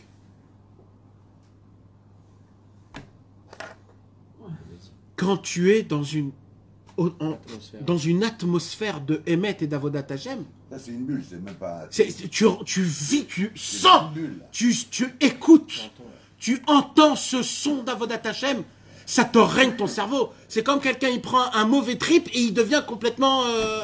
Il se prend un choc de Rabbeinu, mes frères. Mais oui. Et c'est ça, mes amis, Rabbeinu nous apprend. Si on va dans la forêt faire une bonne des doutes, tu es influencé de toute la forêt qui t'entoure. Tu es influencé de tous les champs de la forêt. Tu es influencé des marchavotes de shot de toute la forêt. Rabbeinu, il était à la recherche de ça. Rabbeinu, il dit, je veux voir. Rabbeinu, il est arrivé à découvrir, à voir comment le monde en entier servait Hachem. Même la pierre, même le moustique, même le vent, même l'arbre. Et comment il a vu? Parce qu'il les a vus tous chanter. Quand tu chantes à Hachem, c'est plus que servir Hachem. C'est que tu es tellement proche de lui que tu loues des louanges. Lui, c'est le loueur de Dieu. Vous savez, il y a un loueur chez les rois. C'est un monsieur, il est tellement ébloui du roi, il est tellement envoûté du roi, tellement fou amoureux du roi, que lui, il fait que des chants. Il fait que des chants. Le monsieur, il plane, comme David Ameller. Il faisait que des chants. Eh bien, toute la création du monde font que des chants Hachem. Vous savez que la création du monde, elle a un libre arbitre. Quand Dieu a créé l'arbre, on l'a dit la semaine dernière, Dieu a demandé à l'arbre de donner le goût du fruit. Eh bien, l'arbre n'a pas donné le goût du fruit. Pourquoi? Parce que j'ai décidé. Donc, ils ont un Yetzirah. Eh oui, donc ils ont un libre arbitre. Mais là, ils s'annulent. Parce qu'ils chantent. Ils dansent, ils crient, ils louent, ils chantent toute la création. Maintenant, moi qui est le plus vivant, quand j'arrive dans un endroit là, alors maintenant on va voir ce qu'il va nous dire Rabbeinu. Combien tu te délecterais de leur chant, d'une beauté et d'une douceur sans pareil. Il n'y a pas de plus grand bonheur au monde que de se trouver au milieu d'elle pour servir Dieu dans la crainte. Tu t'imagines? Mes amis, vous entendez ce qu'il y a écrit? Il n'y a pas de plus bel endroit de servir Hachem qu'à côté de la verdure, à côté de ce que Hachem... Vous savez, mes amis, quand on fait des voyages énormes, de ville en ville, de pays en pays, et qu'on passe devant des montagnes, devant des herbes, devant des fleurs, devant des cascades petites, ce que vous savez pas, mes amis, c'est que tout ce qu'il y a, chaque forme de chaque fleur, de chaque feuille, c'est Dieu qui l'a dessiné de sa main. C'est un dessin d'Hachem. Nous, quand notre fille ou nos garçons fait un dessin complètement naze, grabouille, il est super beau à nos yeux. Pourquoi? Parce que c'est mon fils qui l'a fait. Mais Akadosh Baruch Hu dessine de seconde en seconde les montagnes, comment ils vont être, de quelle couleur, comment la pierre, elle va tomber, elle va se mettre dans un autre endroit, et que tout est un équilibre qui est spécial pour qu'il y ait un izoun dans le monde. Nous, on marche dans la forêt, mais on ne voit pas. Mais arrête-toi 2 secondes et regarde. 1 minute, un petit carré de 30 cm. Et dis-toi que tout le monde est dedans. Et d'un coup, tu vas te rapprocher et tu vas découvrir un monde en entier que dans 30 cm. La fourmi avec le 1000 pattes qui est ici et il est là. En fait, il a des problèmes, la fourmi, parce qu'elle ne trouve pas de trucs. C'est tout un monde avec des problèmes, comme nous. Nous, on est quoi, nous? Cette planète Terre, qu'on croit qu'on est les patrons du monde, qu'on a des problèmes énormes, et le réchauffement climatique, et des trucs très graves, et le rhinocéros, il n'y en a plus, et des trucs très, très, très graves. En fait, c'est quoi? C'est un grain de sable dans le cosmos. Un grain de sable dans le cosmos. Même plus petit, même. Prenez un grain de sable quand vous êtes à la mer. Prenez, prenez. Regardez-le et dites-vous que dans ce grain de sable, imaginez-vous que dans un microscope, il y a toute une vie comme nous, mamache. Et qu'il y a des trucs, oui, ils ont des problèmes. Ils croient que c'est la fin du monde, mais en fait, il n'y a rien qui se passe. On est là, c'est ça. Mais vous savez, le plus beau, c'est qu'il y a un son. Il y a un chant qui sort. Et ce chant, Akadosh Baruch Hu l'a mis dans ce monde. Il nous a mis, nous, dans ce monde pour qu'on découvre ce chant et pour qu'on habille ce chant avec des paroles. Qu'on met à cette mélodie des paroles. Et les paroles qu'on doit mettre, c'est notre Hitbodedut. C'est comment notre cœur, il nous donne, il nous fait faire entendre le son qu'on sort. Des fois, c'est un Baruch Hashem bien. Des fois, c'est un Baruch Hashem comme ça. Des fois, c'est un Baruch Hashem. Ah, Baruch Hashem. Des fois, c'est des sons. C'est des moments. Mais on te demande de toujours maintenir le tempo. Le tempo. Il faut qu'il soit tout le temps pareil. Pour pas que ça dévie. C'est le tempo qu'on dit, Ron. Le tempo. C'est ça qu'on demande. On demande de tenir. De toujours être là où il faut. De toujours dire les mots qu'il faut dire. De faire le vidouille, c'est une sorte de son. Le remerciement, c'est une autre sorte de son. Le cri, c'est un son. Et là, Rabbeinu nous dit, si un jour un homme pourrait entendre ce que moi j'entends quand je vais dans la forêt, mais ce n'est pas possible de ne pas y rester toute sa vie là-bas. Les Chassidei Breslev ne faisaient pas 1 heure de Hitbodedut. Les Chassidei Breslev étaient 1 heure chez eux à la maison. Tout le temps, ils étaient dans Hitbodedut parce qu'eux, ils entendaient le son. Et ils entendaient ce qui se passe. Les battements, tout ce qui se passe. Continue. David Amelach, il avait compris alors. Exactement. Un jour, le Baal Shem Tov voyageait dans une calèche et il entend des oiseaux qui tournent, autour de la calèche. Alors, l'élève, il dit au Baal Shem Tov, vous ne croyez pas que c'est pas normal que depuis qu'on est parti de chez nous, jusqu'à ici, les oiseaux nous tournent autour? Alors le Baal Shem Tov, il dit oui. Mais il répond pas, il dit oui. Il dit, Baal Shem Tov, vous ne pouvez pas faire en sorte que je comprenne leur langage, là, tout de suite, rien que pour entendre ce qui se passe. Le Baal Shem Tov lui dit, mais t'es normal. C'est quoi cette demande que tu me demandes? Il lui dit, mais non, mais Baal Shem Tov, c'est pas pour rien, c'est pas parce que j'ai un manque d'émouna. Je veux vraiment apprendre. Le Baal Shem Tov lui a fait comme ça. Ses oreilles se sont ouvertes et il a entendu tous les bruits de toutes les voix du monde en entier, comment ils parlent, comment ils prient. Il a entendu les oiseaux qui commencent à chanter Hachem. Il a entendu la conversation des oiseaux qui étaient là. qui disait sur lui, il parlait de lui, est-ce qu'on le tue maintenant ou on le tue après? Oh. Et le Baal Shem Tov, il lui dit, t'as compris Éteins la pourquoi? radio. Le Baal Shem Tov, il dit, t'as compris pourquoi je voulais pas que t'entends? Et il dit, mais ne t'inquiète pas. Un jour, tu vas faire mincha dans une forêt. Et il y aura cet oiseau-là qui va venir et qui va t'embêter. Tu pourras pas faire mincha, il va venir contre toi. Et là, tu vas dire, j'en ai marre, on peut plus servir Hachem nulle part. Et là, tu vas te rappeler de moi et là, l'oiseau, il va partir. Et des quarantaines d'années plus tard, il a complètement tout oublié. Cet homme-là est tombé, il est tombé jusqu'à qu'il ne restait plus rien. Il se retrouve dans une forêt. Il se dit, pourquoi pas prier mincha? Il commence à prier mincha. Et là, il y a un très grand oiseau qui vient.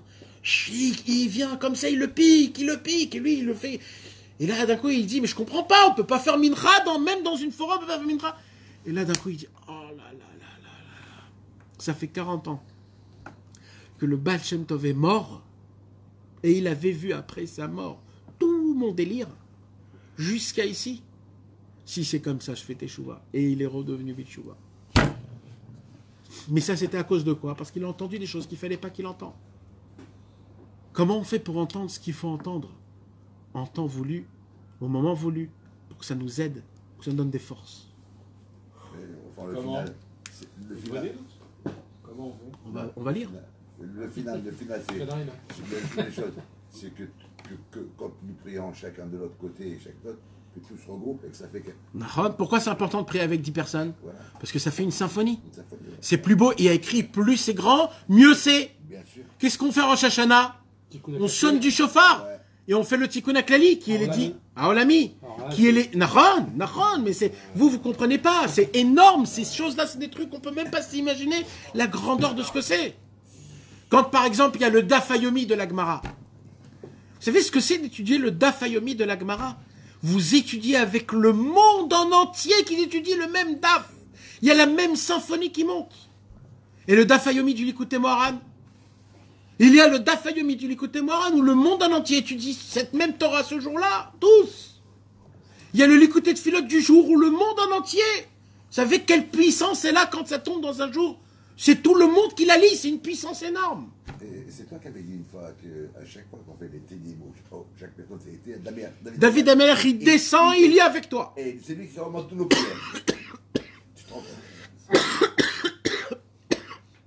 Et quand tu lis le Likutei Tfilot, c'est qui descend? Rabbeinu. Rabbeinu Akadosh, il descend, il lit avec toi le Likutei Tfilot. Même si c'est un enfant, même si c'est un Chiloni, même si c'est quelqu'un, même si c'est un Chinois qui comprend pas ce qu'il lit, Rabbeinu, il descend, il lit avec lui, il dit Rabbi Israël. Eh bien, c'est Rabbeinu qui le lit. Parce que Kaviachol, Rabbeinu n'a pas eu le mérite de les lire.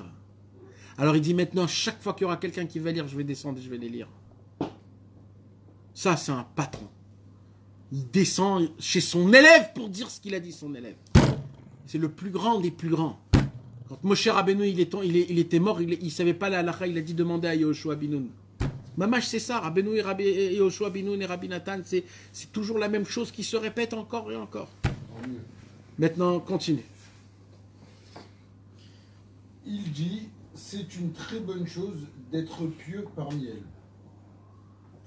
Ils continuèrent ensuite leur route et arrivèrent à proximité d'une montagne qui se trouvait non loin de la ville. C'était l'endroit qu'on a parlé la semaine dernière. La grotte là. La grotte qui existe, que quand tu montes la montagne, alors il y a une vallée qui descend. Et dans cette vallée, quand tu descends, à la fin de la vallée, il y a une toute petite grotte qui est en fait au cœur de la montagne. Alors,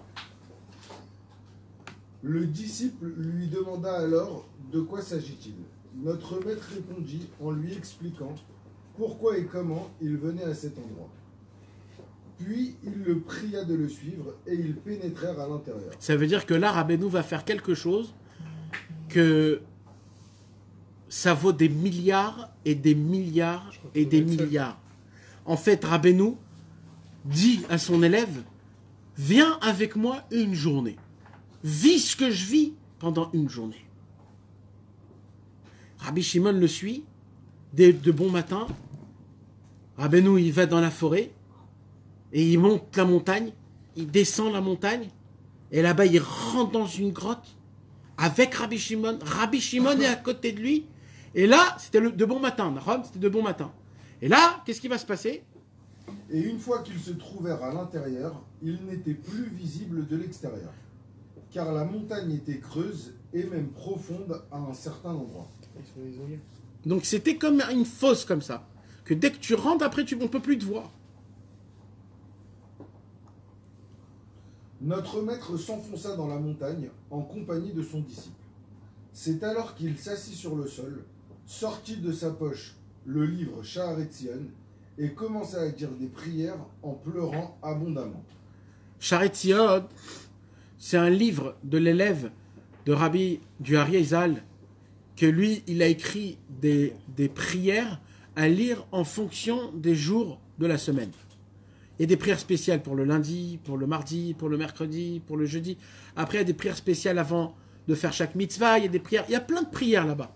Et comme à l'époque, il n'y avait pas de l'écouter de filote, et que Rabbeinu, il adorait faire énormément de prières, le livre exceptionnel que Rabbeinu a tellement utilisé, c'était quoi? C'était le Shaharetzion. Qu'est-ce qu'il fait Rabbeinu? Il sort le Shaharetzion et il commence, il dit ici en hébreu, Ubaha meod meod. Il a pleuré abondamment, il a commencé à pleurer. Maintenant, il faut que vous compreniez la scène. Il y a Rabbi Shimon qui est à côté. Il regarde. Et il voit tout. Maintenant, combien de temps on peut pleurer, mes amis? Un quart d'heure maximum. Hein? Même dans Chas Veshalom, la pire des choses. Combien de temps on peut pleurer? 3 jours. Non. Pleurer, mamache. Ah non. Pleurer. 1 heure. Après, ça revient. 1 heure encore. 1 heure, même 1 heure. Après, oui, mais on va dire. Et après, ça revient. Et encore, mais ça diminue. D'accord? Et puis il pleurait pourquoi? Parce qu'il était triste, pourquoi? C'était un chant. C'était quoi ce pleur? Mais il pleurait parce qu'il suppliait Hachem.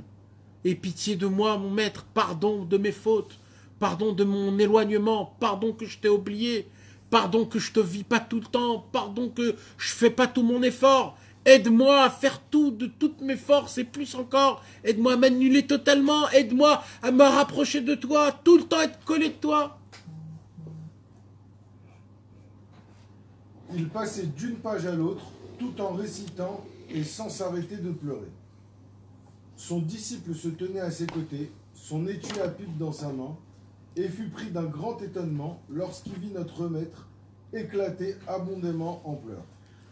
Ça veut dire qu'il le voit qui pleure, et qui pleure, et qui pleure, et qui pleure. Et au lieu que ça va et ça se calme, ça va et ça empire. Rabbi Israël, quand il avait vu son maître, Rabbi Israël Cordonneur, il disait, il y a un moment où les larmes s'arrêtent. Après, il se disait, il y a un moment où il n'y a plus de larmes. D'où ça sort, ces robinets? Il voyait Rabbi Israël Cordonneur, qu'on pouvait laver le tzioun de Rabbi Shimon Bar Yochai avec les larmes de Rabbi Israël Cordonneur. Rabbi Israël Ber se posait comme question, comment c'est possible? Où il y a autant de larmes? Comment on peut autant pleurer? Comment? Ça fatigue aussi en plus. Mais quoi ça fatigue? Et il continue. Et là, c'est Rabbeinu Akadosh. Il a pleuré abondamment, il pleure. Du matin jusqu'au soir, mon frère. Du matin. Et il n'a pas pris un autre livre. Il s'est pas arrêté pour faire pipi, par exemple. Il a pleuré du matin. Maintenant, les prières du Shaharetzion, il y a un moment où ça s'arrête. Il n'y a pas autant de prières à dire. Qu'est-ce qui se passe? Comment il fait? Il dit quoi? Il fait quoi? Il les répète, il les dit, il est comment? Eh bien, Rabbeinu est là, il fait son travail, et il est là avec chaque mot, parce que moi, je ne vous ai pas encore dit ce qui se passe dans les mots. Parce que dans les mots, dans les lettres, mes amis, dans les lettres de la Torah, il y a aussi un son, il y a aussi une danse. Mais attends, là, on rappelle que Rabbi Nachman, il a 13 ans, c'est ça? Il a entre 16 et 17 ans. Et pourquoi il a fait ce... Pourquoi il dit son étui à pipe? Il y a une raison. Alors, Il y a une raison à ce cadeau de... il voulait lui apprendre qu'il sache, qu'il voie. Sans ça, il n'y aurait jamais cette sikha. Cette sikha, elle est grâce à Rabbi Shimon. Maintenant, c'est quoi son étui? Son étui de sa pipe à Rabbeinu. Rabbeinu, il fumait la pipe. Il faut que vous compreniez quelque chose, mes amis. Dans le Chaye Moharan 273, il y a écrit que Rabbeinu n'a jamais rien fait avant de connaître tout le secret de la chose en elle-même. Et après qu'il connaît le secret, il voit si c'est quelque chose d'important. Si c'est important, il rentre dedans. Et Rabbeinu, il a dit, moi, je dois fumer de la pipe. Vous, interdiction de fumer. Parce que vous, pour vous, c'est du bitul zman, c'est de la perte de temps. Et il a dit, il y a déjà tellement de ta'avot, alors pourquoi vous rajoutez une autre ta'ava, la fumette? Alors il a dit, vous, interdiction ni de fumer, ni de prendre du tabac, et ni de toutes ces choses-là. Il a dit, par contre, moi quand je fume, je fais des choses très, très, très élevées. Comme mon grand-père, le Baal Shem Tov. Le Baal Shem Tov aussi fumait la pipe. Le Baal Shem Tov avait une pipe qui était longue jusqu'au parterre. Et il fumait la pipe. Et quand il fumait la pipe, il disait à son élève, le Toldot Yaakov Yosef, je créais les nouveaux ciels. Avec sa fumée qui sortait. Rabbeinu, il disait, avec les étincelles, quand je brûle des choses, j'arrive à faire des choses dans le ciel qui sont très, très, très, très hauts. Mais pour ça, il faut un niveau spécial. Vous, interdiction. Donc, qu'est-ce qui s'est passé? Après que la journée est passée, Rabbeinu était complètement fatigué, épuisé, essoré. Il était comme ça, et il a dit à Rabbi Shimon, il a dit, vas-y, sors-moi la pipe. Vas-y, Dan. Il demeura là longtemps, et lorsqu'il s'arrêta de pleurer, il demanda à son disciple de sortir hors pour savoir à quel moment de la journée il était. Son disciple sortit et vit que le jour tirait à la fin et que le soleil était sur le point de se coucher. Ça veut dire une journée en entière. Rabbeinu a tenu dans la grotte, ils n'ont pas mangé, ils n'ont pas bu, ils n'ont pas vu le dehors. Rabbi Shimon, maintenant, quand quelqu'un il est avec un tzaddik, il y a un moment où tu sors, tu vas respirer, tu peux pas t'asseoir par terre tout le temps. Rabbi Shimon était comme ça en train de le regarder pendant 13 heures. 13 heures, il a regardé, il pouvait pas. Imaginez-vous qu'est-ce que c'était. Mais tu t'imagines, mais c'est très dur à comprendre ça. Parce que nous, on a vécu avec Rabbi Israël. Et on sentait, on pouvait pas. Il y avait des moments où on sortait. On pouvait pas être tout le temps avec Rabbi Israël, c'était très difficile. C'était très dur.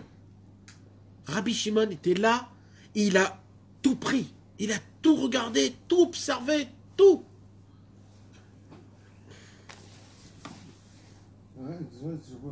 Et il s'avéra que notre maître s'était tant attardé dans ses pleurs qu'il avait consacré presque toute une longue journée d'été à pleurer sans s'arrêter. Tu te rappelles, c'est quoi la journée d'été à Ouman, mes amis? Shavuot, comment la journée elle est longue? Arvi, il est 11h30 du soir, et le Netz, il est à peu près à 3h30, 4h du matin. Donc ça veut dire que la nuit, elle est toute courte, et la journée, elle est énorme. Donc quand Rabbeinu, il a commencé, c'était très tôt le matin, et quand il a terminé, c'était très tard le soir. C'est énorme ce que Rabbeinu, il a vécu.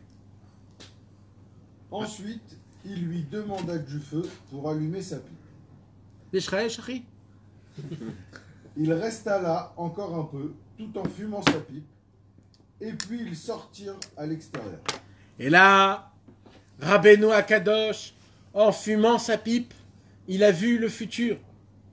Il a vu ce qu'il allait se passer. Et il a dit une parole, que cette parole, on doit se la répéter toute notre vie. Il a dit cette parole à l'âge de 16 ans, 17 ans. Avant tout. Et il a dit quoi? Il lui confia alors qu'il arrivera un temps où il sera difficile de s'approcher de lui. Vous pouvez encore maintenant disposer de moi. Si vous le désirez, je peux faire de toi et de Rabbi Yaakov, Yosef, des justes exactement semblables à moi. Rabbeinu déclara dans le monde Il y aura un jour où ça sera très difficile de se rapprocher de moi. Vous pourriez pas vous rapprocher de moi. Il y aura le iPhone. Il y aura l'Internet. Il y aura les matchs de foot. Il y aura les séries. Il y aurait toutes les tavotes. C'est-à-dire que même chez Bressel, ce sera voilé. Ouais. Ça sera très difficile de se rapprocher de moi. Il dira, Rabbeinu, maintenant que vous m'avez, moi, à la portée de votre main, faites, demandez, soyez proche de moi. Profitez de moi. Et c'est qui Rabbi Yaakov Yosef? C'était les deux premiers. Ah, le deuxième. ok. Ouais, il y avait un Rabbi Shimon et un Rabbi Yaakov Yosef, c'était les deux premiers. Et pourquoi il nous parle au début dans la forêt et après il va dans une grotte où personne ne le voit, il n'y a plus d'arbres, il n'y a plus d'arbres. Non, d'abord, c'était pour aller dans cet endroit, il fallait passer par la forêt. Donc, il passe dans la forêt et il te dit ce qu'il entend. Mais à ce moment-là, c'est pas là qu'il faut faire. Non, lui, Rabbeinu, c'était un autre Inyan. C'était quoi pourquoi il a pleuré toute la journée? Pourquoi il a pleuré toute la journée? Et ça, il sait pas aussi. C'était un Idboniout Il normal. sait pas que ça lui a pris toute la journée. Non, il n'a pas fait attention. Il a besoin de dire à l'élève, sors, dis-moi quelle heure il Oui. est. Rabbeinu à Kadosh. Il a 17 ans, il a 16 ans, 17 Demain, il aurait ans. fait pareil. Ou peut-être il a Bon, fait même un lui, jeu. même lui, il sait- Ouais, il mais sait, bien sûr. Il s'est complètement sorti de sa spiritualité. Il sait plus, il s'est dit, je sais pas. Et là, il sort et il dit, oh là là, il est très tard.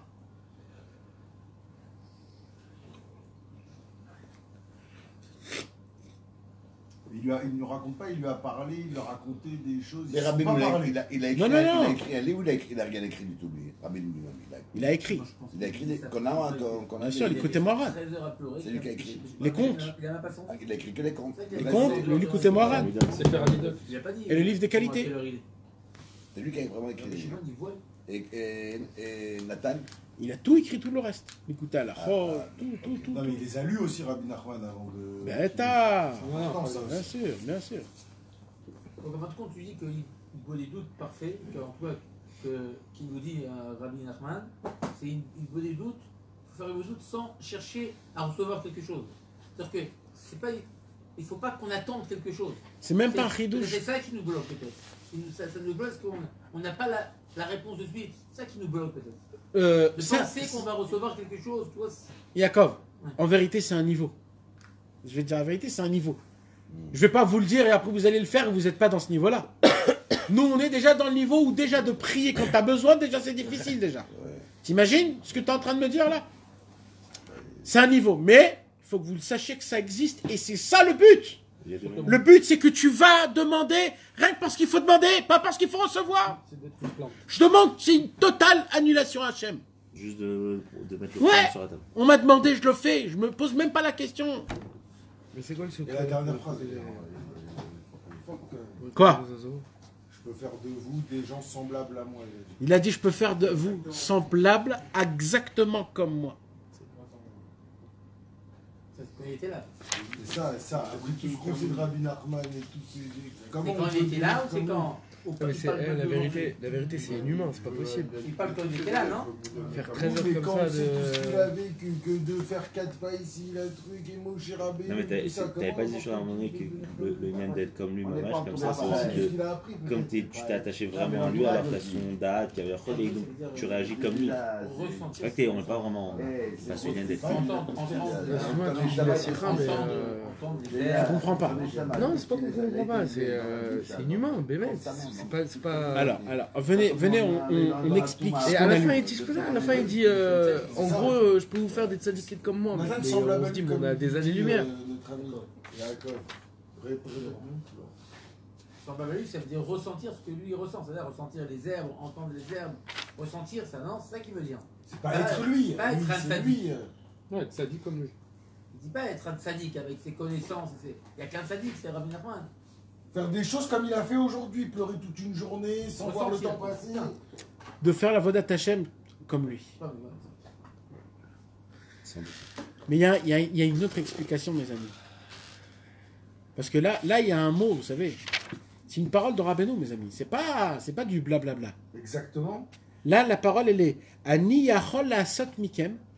Je peux faire de vous des tzadikim comme moi. Exactement. Je peux faire. Kamoni Je peux be'atzmi. vous aider. Je peux faire exactement comme moi. Vous rendre des tzadikim. Si vous le désirez. Si vous le désirez. Ils n'ont pas désiré, sinon il aurait été. Et personne ne le désire. Quoi? Sinon, on l'est.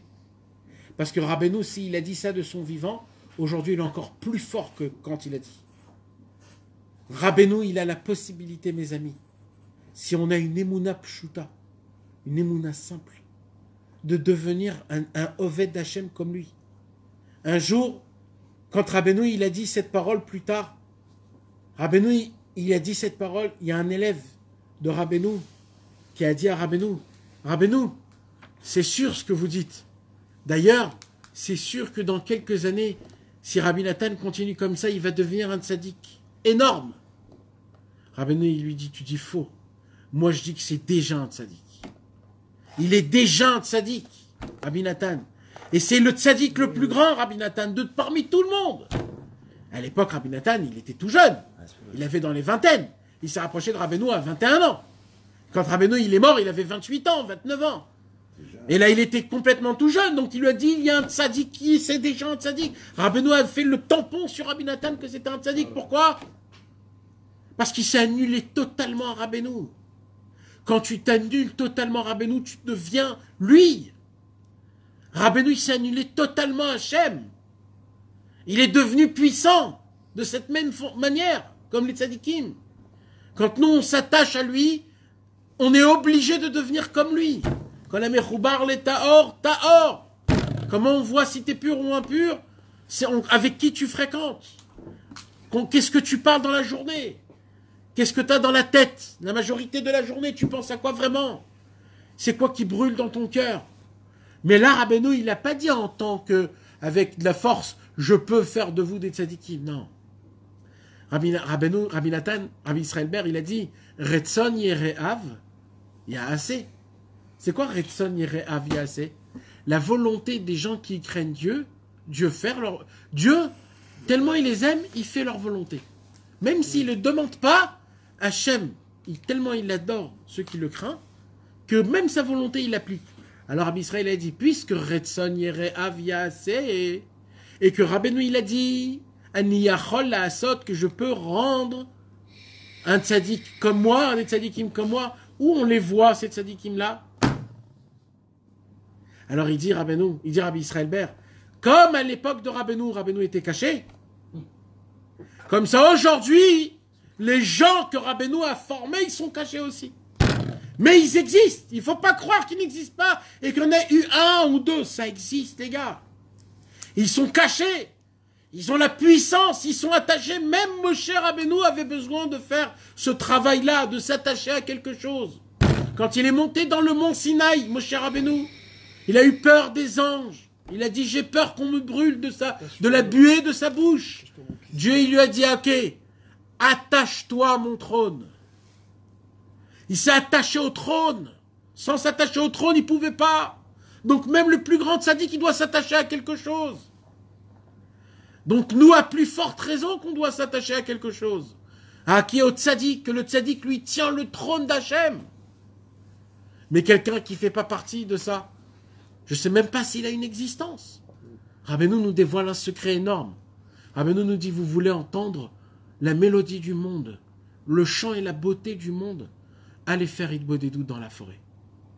Allez parler à Hachem. Restez là-bas, ne regardez pas votre montre. Ne vous dites pas 1 heure, pas 1 heure, 1 demi-heure, 2 heures, 3 heures. Arrêtez d'être dans l'encadrement du temps. Ouvrez un peu votre... le col, ouvrez-le. Éteignez le téléphone. Soyez libre. Libérez-vous de ce monde. Jetez-le, vomissez-le. Asseyez-vous et entendez la mer, les oiseaux. Bon, il y a des choses qui se passent. Commencez à parler. Et vous allez voir, mes amis, que quand on parle dans l'Idbodedut et quand on rentre dans une vraie conversation, dans ta conversation même, tu as les réponses.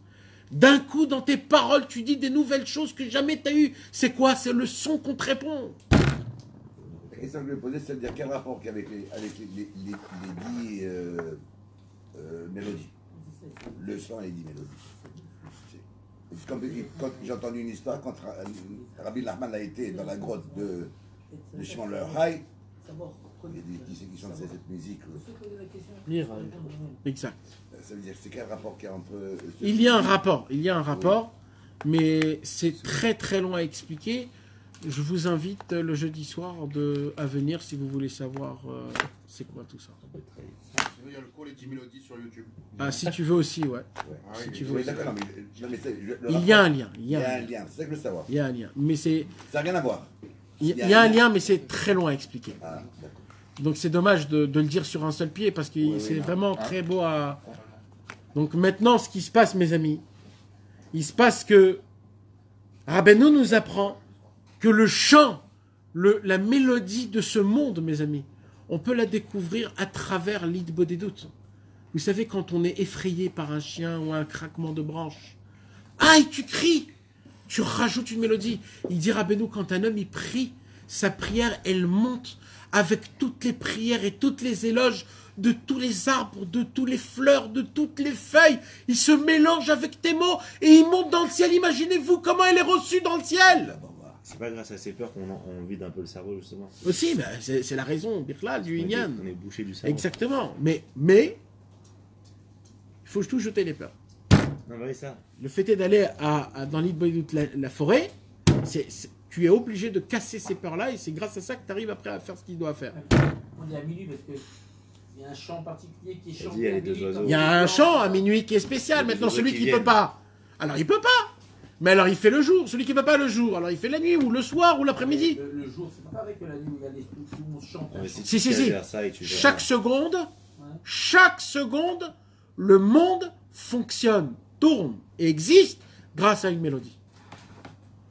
À des centaines de milliers de milliards de mélodies. Même les étoiles, quand ils tracent leur chemin, il y a un bruit énorme. Quand le soleil tourne, c'est la Gemara Mefourage qui dit, on est rempli de sons qu'à cause de ça on est sourd, on n'entend pas Béhémet ce qu'il faut. C'est-à-dire que Dieu a créé le monde avec 10 mélodies. Ouais, c'est les 10 paroles. Les 10 paroles. C'est les 10 commandements. Mais voilà, C'est tout ça la même chose. c'est pareil. C'est ça. C'est des mélodies. C'est pour ça que quand Mashiach viendra, il va découvrir les mélodies. Il va tout renouveler. Le monde va se renouveler. Comme il a été créé grâce à ça, il va aussi être grâce à ça. C'est ça la beauté de tout. Maintenant, tu t'imagines quand on découvre cette mélodie.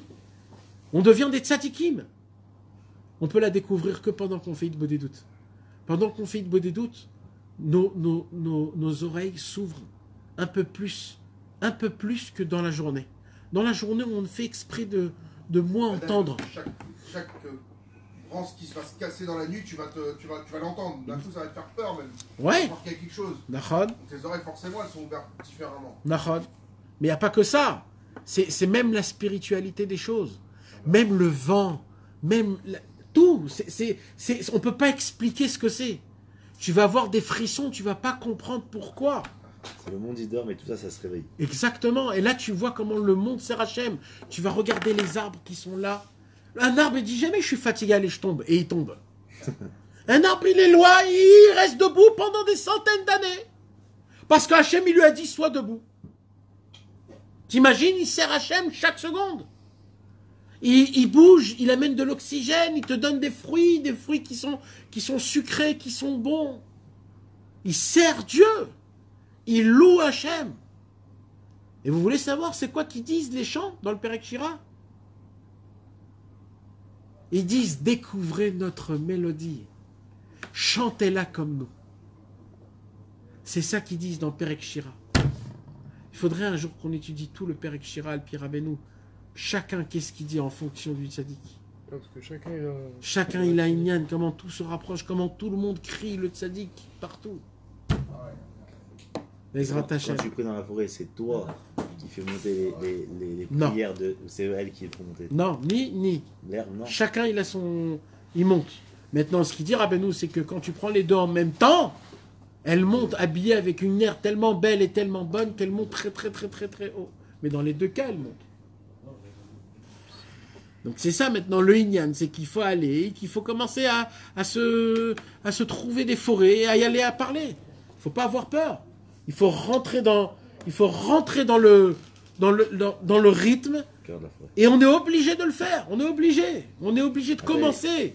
Et sur le spermaciote, Ouais.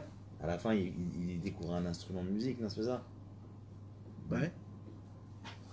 Non, je dis ça parce qu'on doit revenir dessus, non, pas du tout. Non, non. Ah. Non, ce que je voulais dire, c'est que ils entendaient des hurlements et qu'en fait c'était des musiques. C'est que dans le monde, tu entends malheureusement des galères et des problèmes. Mais ce que tu sais pas, c'est que tu les entends de cette manière-là parce que t'as pas le oui qu'il faut. T'as pas l'oreille qu'il faut. C'est comme la vue aussi. On a pas- C'est comme la vue. C'est comme tous les 5 sens. Et Rabbeinu, il t'apprend, quand tu vas faire Hitbo des doutes, à ouvrir une nouvelle oui qui est importante, où tu découvres le son du monde. Et là, tous les problèmes que tu vas les voir, ils vont se jouer en tant que mélodie. Ça va pas être un problème. Ça en fait des louanges d'Hachem. Il n'y a pas de problème.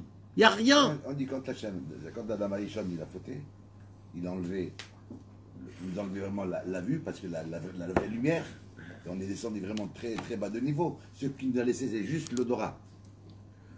C'est quand même très difficile à comprendre ça. Mais ça s'est fait quand même. Mais c'est certain que quand un homme il fait Hitbo des doutes, on l'a dit la semaine dernière, il revient à la place de Adam Arishon dans le Gan Eden. Donc, il reçoit tous les sens. C'est ça la grandeur, mes amis. Donc maintenant, vous savez, maintenant, Bezrat Hashem, on est rentré là maintenant dans Erev Rosh Chodesh. On est dans Erev Rosh Chodesh Adar, dans le mois où ça commence, Bezrat Hashem, le Machatzit HaShekel dès demain. C'est de là où on dit Kol Apochet Yad Not Nimlo. Tout celui qui tend la main, la halacha, c'est qu'on doit lui donner. Les Chassidei Breslev, ils nous ont appris Kol Apochet Yad. C'est qui tend la main quand tu vas dans la forêt et tu tends la main et tu dis à Hachem, Ten, donne. Kol Apochet Yad Not Nimlo. Dieu, il donne, il est obligé de donner. Donc dès maintenant jusqu'à Purim, on est dans le hors de Purim que ça commence. Donc tout ce qu'on va demander, on reçoit. On est obligé de recevoir. Hachem, il est Mekayem la Torah. Donc on est les plus grands imbéciles si on ne le fait pas. En plus, c'est le Hadar Bet. On rentre dans un Hadar qui est au-dessus du temps. On a dit que tous les problèmes, c'est parce qu'on est en bas du temps. Là, on rentre dans un 13e mois qui n'a jamais existé. C'est un mois que Dieu, il te fait rentrer, qui est au-dessus du soleil, au-dessus de la lutte, au-dessus du temps. Il n'y a plus d'Avéroth, il n'y a plus rien, il n'y a plus de Sarah, il n'y a plus rien du tout. On comprend pas, non, on croit que c'est juste un mois, le 15 février, le 12-13 truc. Pas du tout.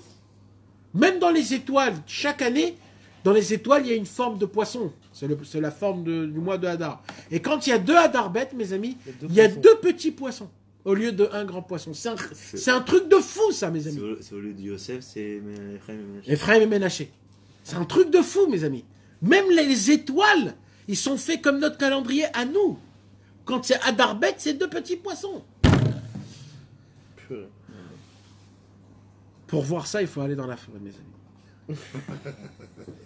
Ah ben je peux te dire, pour les trouver, Mes amis, Béhémet, il faudrait tous se renforcer dans ça, dans l'Hitbo des doutes. Ça fait déjà plusieurs semaines qu'on parle de ça, pas pour rien. Rabbeinu nous apprend comment lui-même il a tracé son chemin d'Hitbo des doutes. Comment il est passé par les jeunes, des jeunes il est passé à Hitbo des doutes, et là on va voir, parce que la semaine prochaine il va commencer à passer à un autre level. Là, il va commencer à parler des autres choses. C'est fou parce qu'il a découvert jeune quand même. D'accord ? Parce qu'on a dit qu'il n'avait pas de père. Il y a aussi un cours du jeudi soir qui s'appelle l'orphelin de Dieu. Il n'avait pas de père. Il n'avait pas de papa, Rabbi Simcha. Présent, je veux dire. Non, lui, Rabbi Simcha, il partait, il était Oui, dans... pas de papa présent. Oui, pas de papa présent. Donc pour lui, c'était Hachem papa.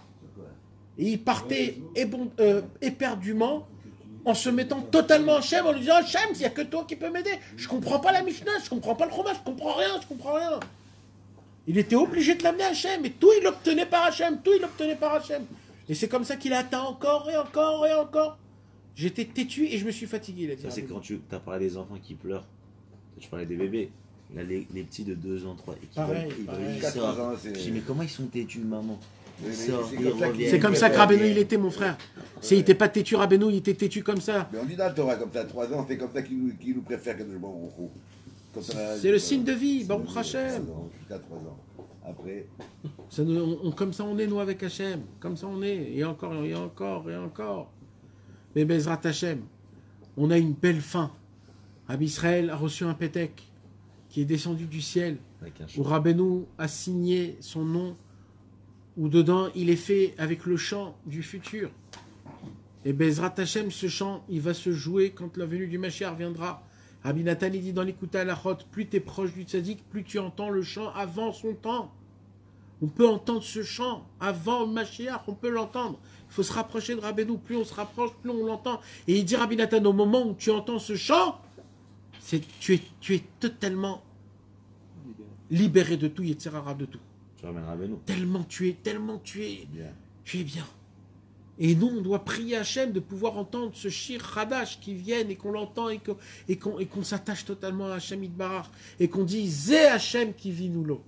C'est lui qu'on attendait, c'est ce Dieu-là, là, avec le doigt. Tu vas le percevoir, Akadosh Baruch Hu, tu vas le voir et tu vas dire Zé Hachem qui vit nous l'eau. Amen. Bezrat Hachem Yitbarach.